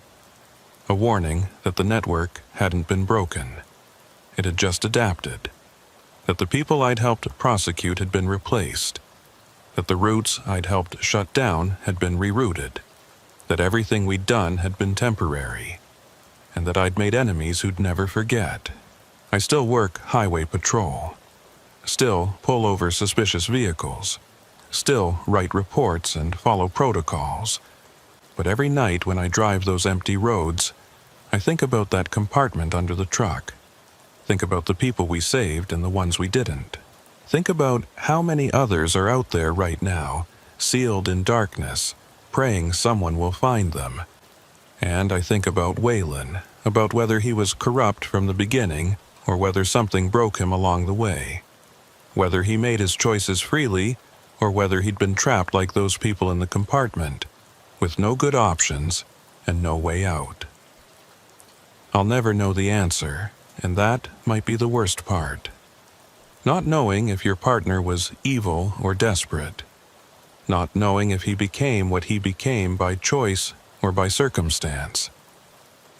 All I know is that some nights, when I'm driving south on Highway 83, when the heat shimmers on the asphalt and the darkness presses in from all sides, I see headlights in my mirror. Dark vehicle, following at a distance, never getting closer, never falling back, just there, watching. And I wonder if it's him, if Waylon's keeping tabs on me, making sure I don't dig too deep, making sure I remember what happens to officers who disturb things that are supposed to stay buried. I wonder if he's protecting me or threatening me. I wonder if he even knows the difference anymore. And I wonder how many other officers out there are making the same calculations he made. Weighing their safety against their duty. Choosing survival over justice. Becoming part of the problem they swore to fight. The sun's coming up now, end of another night shift. I'm heading back to the station to file my reports. In a few hours, I'll go home, get some sleep, and do it all again tomorrow. That's what cops do. We show up, we do the job, we try to make a difference. But sometimes I wonder if the difference we make is real, or if we're just rearranging pieces on a board controlled by people we'll never see. People who've turned our highways into corridors for human misery. People who've corrupted our institutions from the inside. People who know that for every truck we stop, 10 more will get through. For every arrest we make, 10 more will take their place. And somewhere in all of that darkness, Waylon Greer is still out there. My former partner, my friend, my enemy. A ghost driving roads I'll never patrol again, carrying secrets I'll never learn, serving masters I'll never meet. I hope he's alive. I hope he's safe, and I hope I never see him again. Because if I do, I don't know which one of us will be the officer and which one will be the criminal. And I'm not sure it matters anymore. Some people think the night shift is the hardest part of being a highway patrol officer. The darkness, the isolation, the hours when most of the world is asleep and you're the only thing standing between order and chaos on 100 miles of empty road. But those people are wrong. The hardest part isn't the darkness. It's what the darkness reveals. The things that only show themselves when the sun goes down and the honest people lock their doors. The things that move in the spaces between towns, following routes that don't appear on any map, carrying purposes that don't get discussed in daylight. My name is Reeves Calhoun, and I've worked the North Texas Rural Patrol for 9 years. The area I cover spans 3 counties, mostly farm roads and state highways that connect small towns where everybody knows everybody and strangers get noticed. It's quiet work most of the time. Speeding tickets for teenagers who think their daddy's pickup truck can outrun a Charger. Welfare checks on elderly residents who haven't been seen in a few days. The occasional drunk driver weaving home from a bar. Nothing that prepares you for the kind of night that changes everything you think you know about your job, your county, and yourself. It was November 3rd, 2011. Temperature had dropped into the 40s, unusual for North Texas, but not unheard of in early November. Cold front had pushed through the previous evening, bringing rain and fog that settled into the low areas and refused to lift even after the rain stopped. Visibility was poor on some stretches, the kind of conditions where you slow down and hope everyone else does too. I was running a standard patrol route along Farm Road 147, a 2-lane road that cut through ranch country between the towns of Springdale and Colbert. No traffic, no calls, just me and the fog and the white lines disappearing into darkness ahead of my headlights. Dispatch came over the radio at 2243. Unit 316, we've got a reported abandoned vehicle on Farm Road 147, approximately 2 miles south of the intersection with State Highway 82. Caller reports a highway patrol unit on the shoulder with no visible occupant. I keyed up immediately. 316 copies. That's my patrol route. I'm about 5 miles south of that location. ETA 6 minutes, show me en route. Dispatch acknowledged, and I accelerated, pushing 70 on the empty road. An abandoned patrol unit was unusual, but not unheard of. Officer could be handling something off the road, could be providing assistance to someone in the brush, could be taking a bathroom break in an area with no facilities. But something about the call made my instincts prickle. Dispatch had said no visible occupant. Not that the officer was away from the vehicle, but that there was no visible occupant. That suggested someone had looked inside the unit and found it empty. I reached the location at 2249. Saw the unit immediately, sitting on the shoulder with its light bar dark and no other vehicles around. I pulled up behind it at an angle, positioning my cruiser for safety and illumination. Activated my spotlight and swept it across the vehicle. It was definitely a highway patrol unit. Same make and model as mine. Same paint scheme. Same equipment configuration. But something was wrong. The unit number on the door was 316. My unit number. I looked at the decal on my own door to confirm. Also 316. Same number, same identifier. That wasn't possible. Each unit in the fleet had a unique number. There couldn't be 2 316s. I radioed in, 316 to dispatch. I'm on scene at the reported abandoned vehicle. Dispatch, can you confirm my unit number? There was a brief pause, then the dispatcher, a woman named Marjorie Holt, who'd been working nights for as long as I'd been on the force, came back. Unit 316 confirmed. You are 316. Is there a problem? I kept my eyes on the vehicle ahead of me. Dispatch, the abandoned unit is also marked 316. Same number as my unit. Need you to verify unit assignments and check for possible stolen vehicle. Another pause, longer this time. Then Marjorie's voice came back and I could hear the confusion. 316, our records show only one unit assigned that identifier. Your unit. There is no second 316 in the fleet. Can you provide the VN from the vehicle you're observing? I stepped out of my cruiser, flashlight in hand, and approached the abandoned unit. The fog was thick enough that I could barely see 20 feet beyond the road. Everything else was just gray. Nothing. I reached the driver's side door and shone my light through the window. The interior looked normal. Computer terminal mounted between the seats. Radio, equipment, everything you'd expect. But the ignition was off, keys not visible. I tried the door handle. Locked. I moved to the front of the vehicle and crouched down to read the VIN through the windshield. Called it in. Marjorie ran it through the system. Her voice came back uncertain. 316, that VIN comes back to a unit that was decommissioned and sold at auction 18 months ago. According to our records, it shouldn't be operational. Shouldn't even have patrol markings anymore. I walked around the vehicle, examining every detail. The paint was correct. The light bar was correct. Even the minor dents and scrapes matched the standard wear pattern of an active patrol vehicle. This wasn't some civilian who'd bought a decommissioned unit and kept the markings for fun.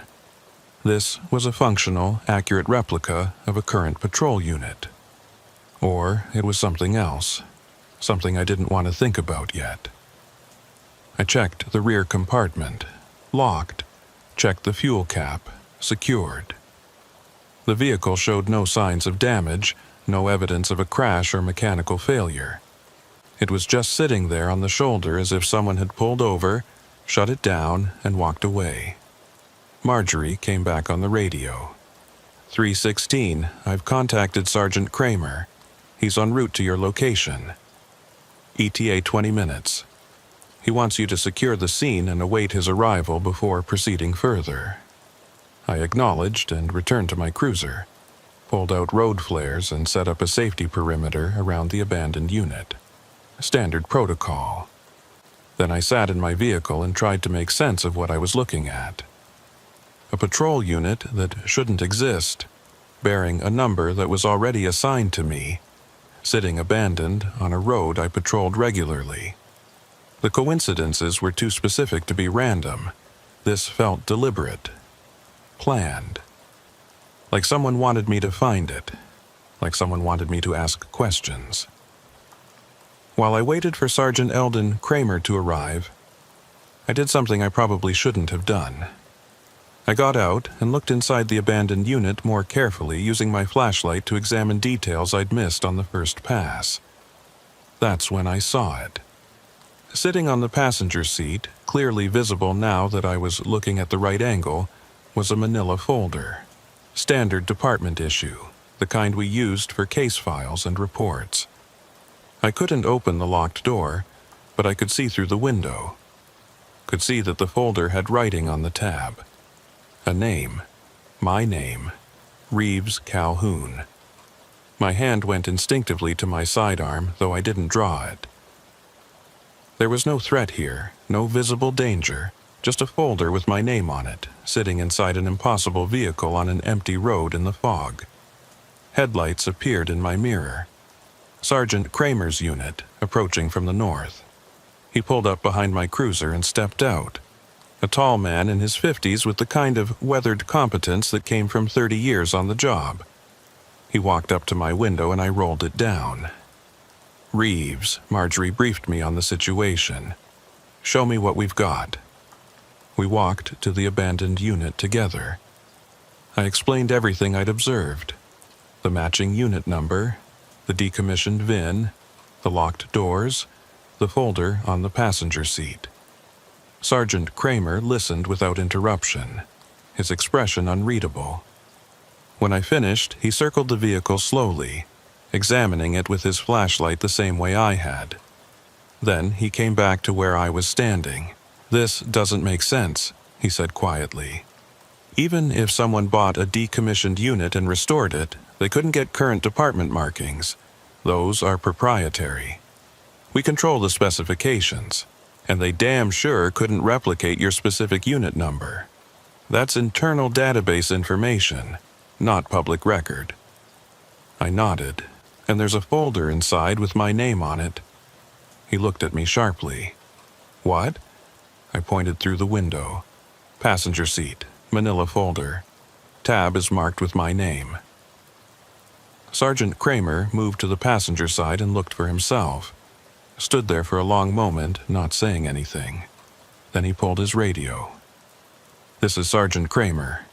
I need a supervisor from Vehicle Services to meet me at my location immediately. Also, need a locksmith and a tow truck. We're securing an unauthorized vehicle bearing false patrol markings.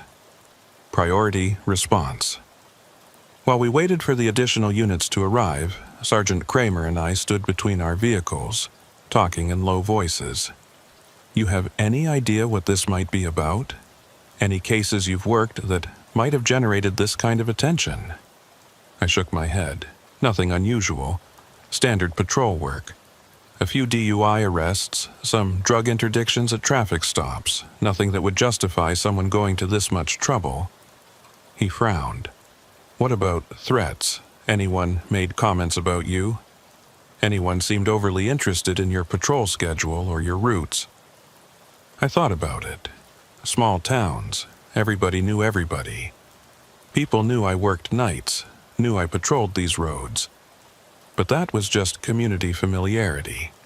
Nothing sinister. No, sir. Nothing like that. The tow truck arrived first, followed by a supervisor from Vehicle Services, a woman in her 40s who looked annoyed at being called out in the middle of the night. She examined the abandoned unit, compared it to official specifications, and confirmed what we already knew. This vehicle matches current patrol configuration exactly. Paint, markings, equipment. If I didn't know better, I'd say it just rolled off our contractor's lot. But according to the VIN, it's been out of service for a year and a half. Sergeant Kramer nodded. Can you open it? She pulled out a key programmer, a device that could interface with the vehicle's electronic systems. Spent 10 minutes working on the driver's side door lock. Finally got it open. The interior lights came on, illuminating the cab. We all leaned in to look. Everything appeared standard except for the folder on the passenger seat. Sergeant Kramer reached in carefully using gloved hands and picked it up, opened it. Inside were documents, reports, photographs, all related to me, my service record, my patrol logs, my home address, pictures of my house, pictures of my vehicle, pictures of me in uniform. Everything arranged neatly, professionally, like an investigation file, but not an official one. This was something else. This was surveillance. Someone had been watching me, documenting my life, building a profile, and they'd left it here for me to find. Sergeant Kramer's expression was grim as he flipped through the pages. Reeves, we need to get you somewhere safe. This isn't a prank. This is a credible threat. Someone's got resources and planning, and they're targeting you specifically. I felt cold despite my jacket. Why? What did I do? He closed the folder. I don't know. But we're going to find out. He pulled his radio.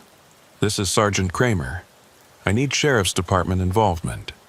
Possible stalking case involving a highway patrol officer. Request immediate assistance.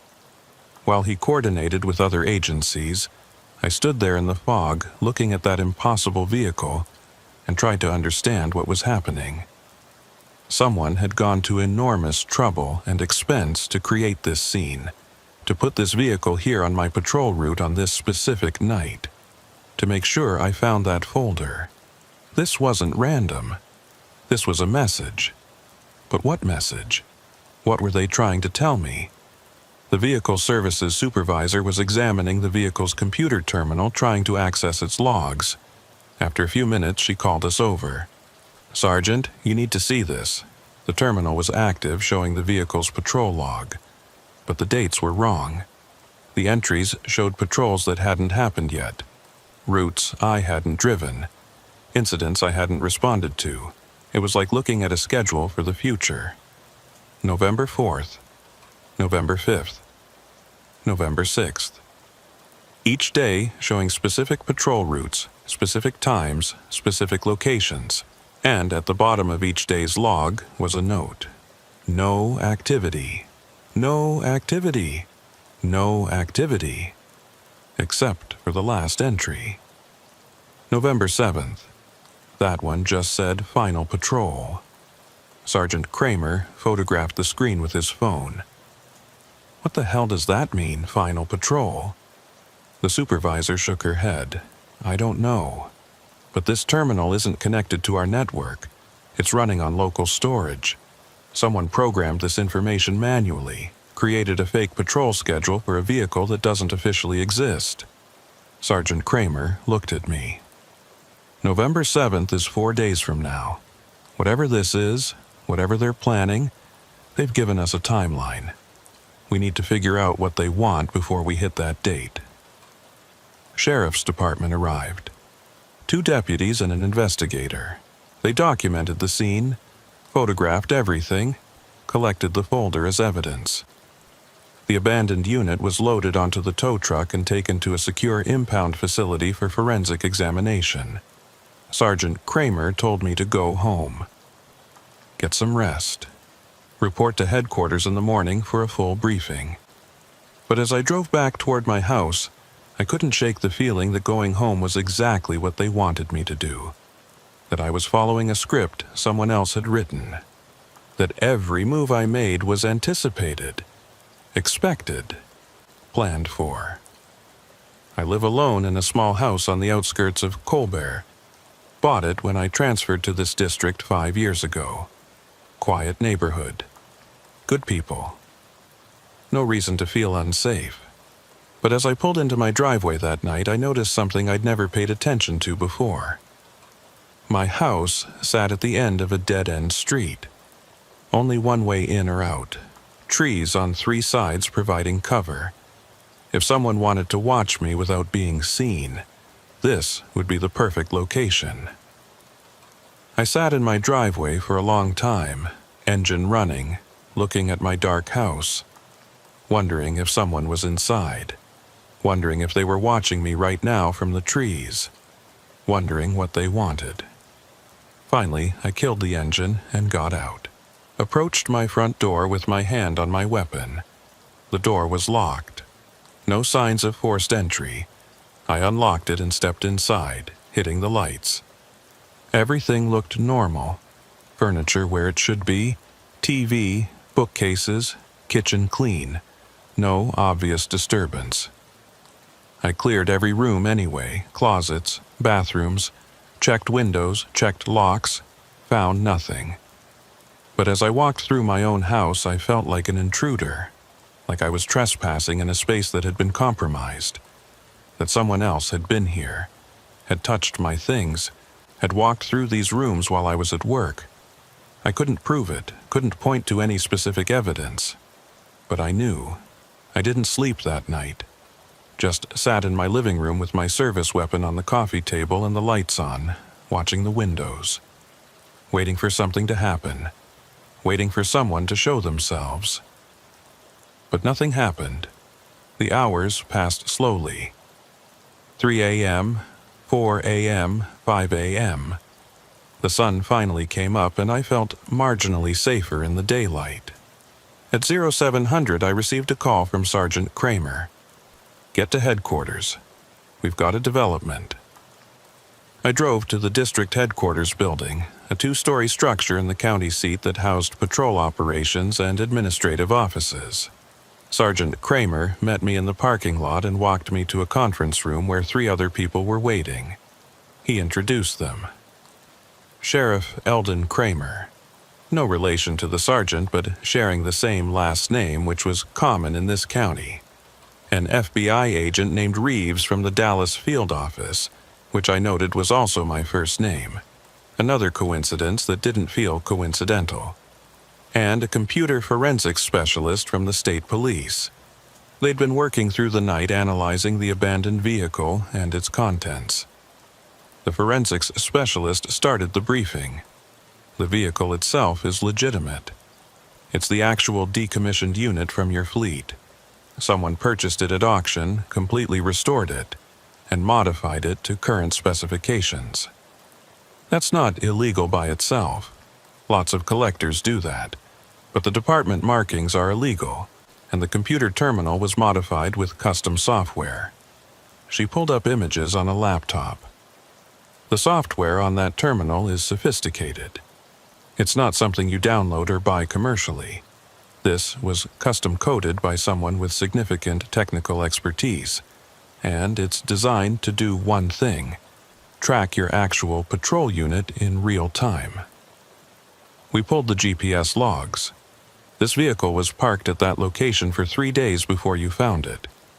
But the terminal was actively monitoring your location the entire time, tracking your movements, recording your patrol routes, building a predictive model of your behavior. I felt my stomach turn. They were tracking me? The FBI agent Reeves nodded. for at least 3 months. We found archived data going back to August, every shift you've worked, every stop you've made, every route you've taken, all logged and analyzed. Sergeant Kramer added, "Someone's been studying you, Officer Calhoun, learning your patterns, preparing for something. And based on that terminal entry for November 7th, we think they're planning to make their move in 4 days." Sheriff Kramer spoke up. "We're treating this as a credible threat against a law enforcement officer. You're being placed on administrative leave effective immediately. We're providing protective detail. And we're investigating everyone who's had contact with you in the past 6 months to identify potential suspects." I shook my head. I can't just hide while someone's out there planning something. Let me work this. Let me help figure out who's doing this. The sheriff's expression was sympathetic but firm. "You're too close to it. You're the target. Best thing you can do is stay safe while we work the case." The briefing continued for another hour. They showed me the contents of the folder in detail. Photos of my house taken from multiple angles at different times of day. Copies of my personnel file that should have been confidential. Copies of reports I'd written on cases going back years. Someone had access to databases they shouldn't have had access to. Someone inside the system. Or someone who'd compromised the system. The FBI agent explained that they were already running background checks on everyone with database access, looking for financial irregularities, looking for connections to criminal organizations, looking for any indication of who might have had motive and means to conduct this level of surveillance. But here's what concerned me most. In that folder, mixed in with all the surveillance materials, was a document I'd never seen before. A patrol report dated November 7th, the same date as the final patrol entry on the terminal. The report described a traffic stop on Farm Road 147, my patrol route. The vehicle stopped was listed as a dark sedan with obscured plates. The report said I'd approached the vehicle following standard protocol, made contact with the driver, and then the report ended mid-sentence. Just stopped, like someone had cut it off, like the rest hadn't been written yet, or like the rest hadn't happened yet. The implication was clear. Someone was planning a confrontation, planning to create a situation where I'd make a traffic stop on November 7th, planning something that would result in that report never being completed. I looked at Sheriff Kramer. "You need to let me work that night. Let me patrol. If they're expecting me to be out there, if they're planning something, then that's our best chance to catch them. Use me as bait." The sheriff shook his head. "Too dangerous. We don't know what they're planning. Could be an ambush. Could be an assassination attempt. I'm not putting one of my officers in that position." The FBI agent leaned forward. "Actually, with the right precautions, Officer Calhoun might be right. If we know when and where they're planning to make contact, we can control the situation, set up surveillance, have backup units in position, turn their trap into ours." The room went quiet as everyone considered this. Sergeant Kramer spoke. "If we do this, and I'm not saying we should, but if we do this, we'd need to plan it carefully. Unmarked units positioned at intervals along the patrol route. Air support on standby. Officer Calhoun wired with audio and video that feeds directly to command. And at the first sign of danger, we pull him out. No heroics, no trying to handle it alone." The sheriff thought about it, looked at me. "You understand the risk? You understand that we don't know what we're walking into?" I nodded. "I understand. But I'm not letting someone run me off my own patrol route. I'm not letting them win by making me hide. And I'm not letting them execute whatever they're planning without a fight." The sheriff sighed. "All right, we'll plan for it. But this is a controlled operation. You follow every instruction from command. You don't deviate. You don't improvise." "Clear?" "Clear," I said. They spent the rest of that day planning the operation, mapping the patrol route. identifying positions for surveillance units, coordinating with multiple agencies. FBI would provide technical support and command oversight. Sheriff's Department would provide ground units. Highway Patrol would provide air support and communications.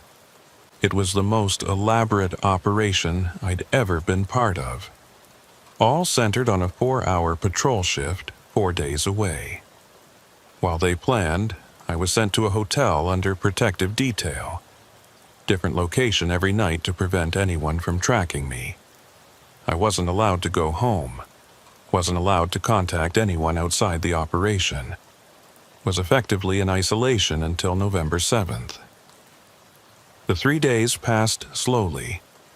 I spent them in hotel rooms reviewing the surveillance photos, trying to identify anything that might point to who was behind this. Studied every image of my house looking for details.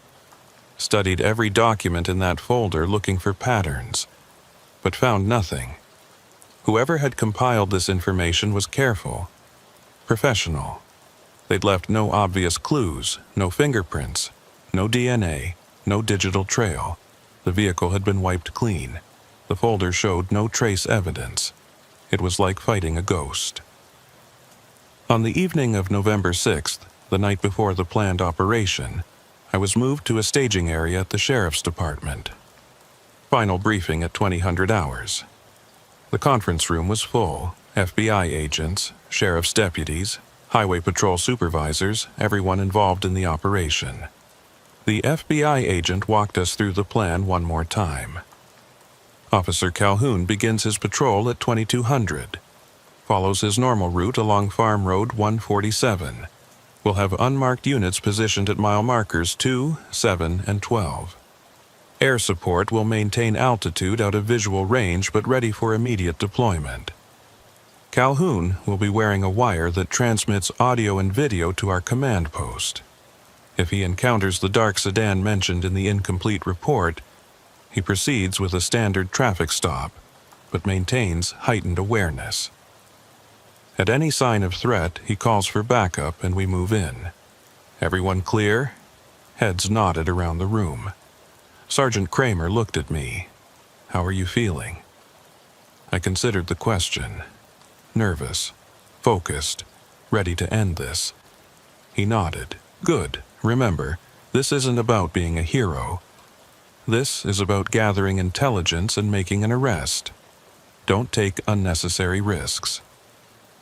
At 2130, I suited up, put on the wire, checked my equipment, made sure everything was functioning. At 2145, I climbed into my patrol unit, the real 316, and drove to the start point of my route. The night was clear and cold, no fog this time, just darkness and stars, and the knowledge that somewhere out there, someone was waiting for me. Someone who'd spent months preparing for this moment. Someone who knew my patterns, my routes, my responses. Someone who thought they had me figured out. At 2200 hours exactly, I keyed my radio. Unit 316 beginning patrol. Marjorie's voice came back. "Copy, 316. Be safe out there." I pulled onto Farm Road 147 and started driving south into the darkness, the same route I'd driven hundreds of times before. Except tonight was different. Tonight, I was the bait. Tonight, whatever had been planned for 3 months was finally going to happen, and I had no idea if I'd survive it. The first hour of patrol was routine. I drove Farm Road 147, passing darkened farmhouses and empty fields. The radio was quiet except for occasional check-ins from the unmarked surveillance units.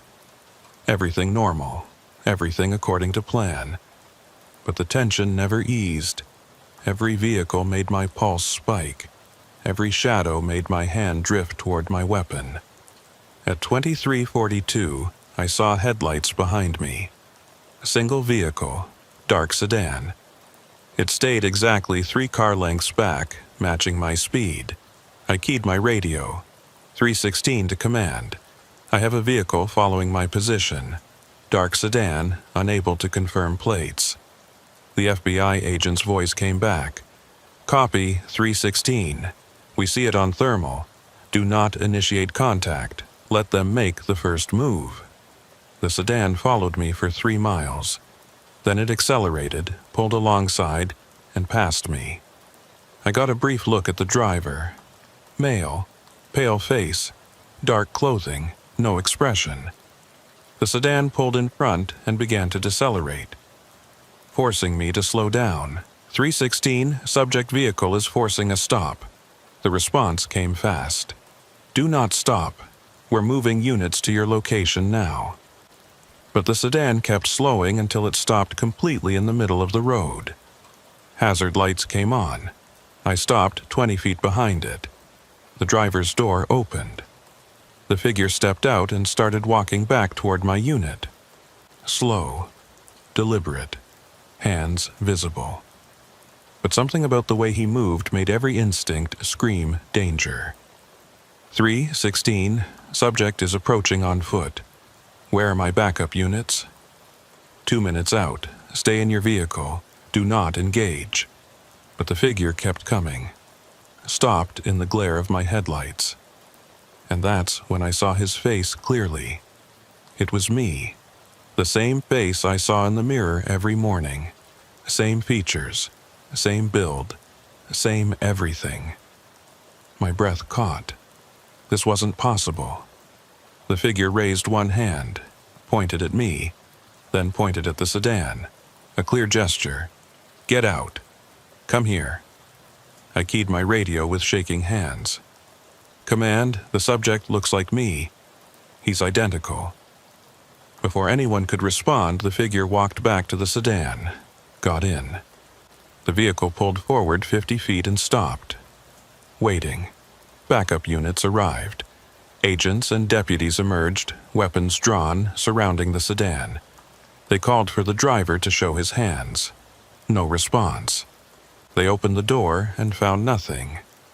The sedan was empty. No driver, no one anywhere. Just an empty vehicle with the engine running. The FBI agent showed me thermal imaging footage. It only showed one heat signature. Mine.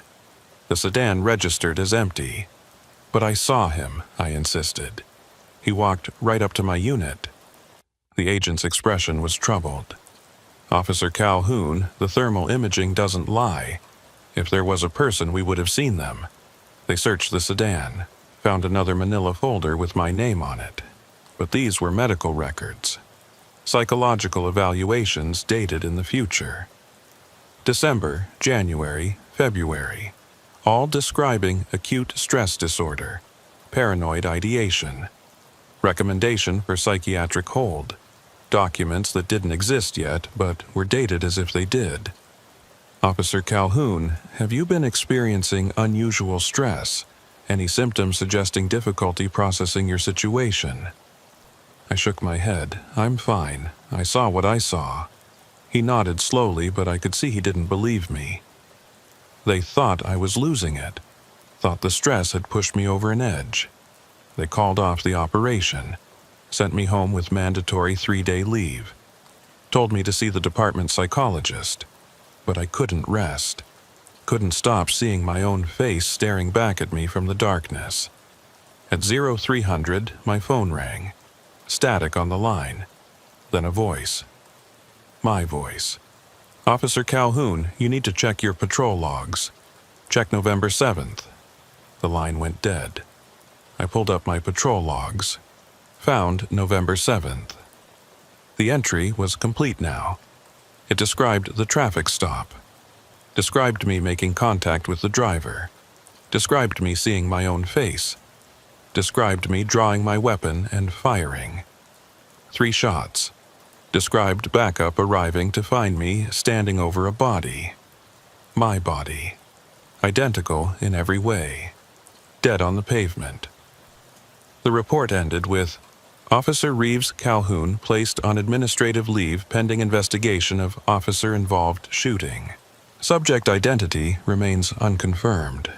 This report hadn't existed an hour ago, but now it was there. Dated November 7th. Signed with my badge number, describing events that hadn't happened yet. I called Sergeant Kramer, told him about the report. He checked the system. Reeves, there's no report dated November 7th in your file. There's nothing after November 6th, but I'm looking at it right now. He paused. Reeves, I'm sending a unit to your location. They're going to transport you to the hospital. This is for your own safety. I looked at the tablet screen. The report began to change. Words disappearing. Sentences rewriting themselves.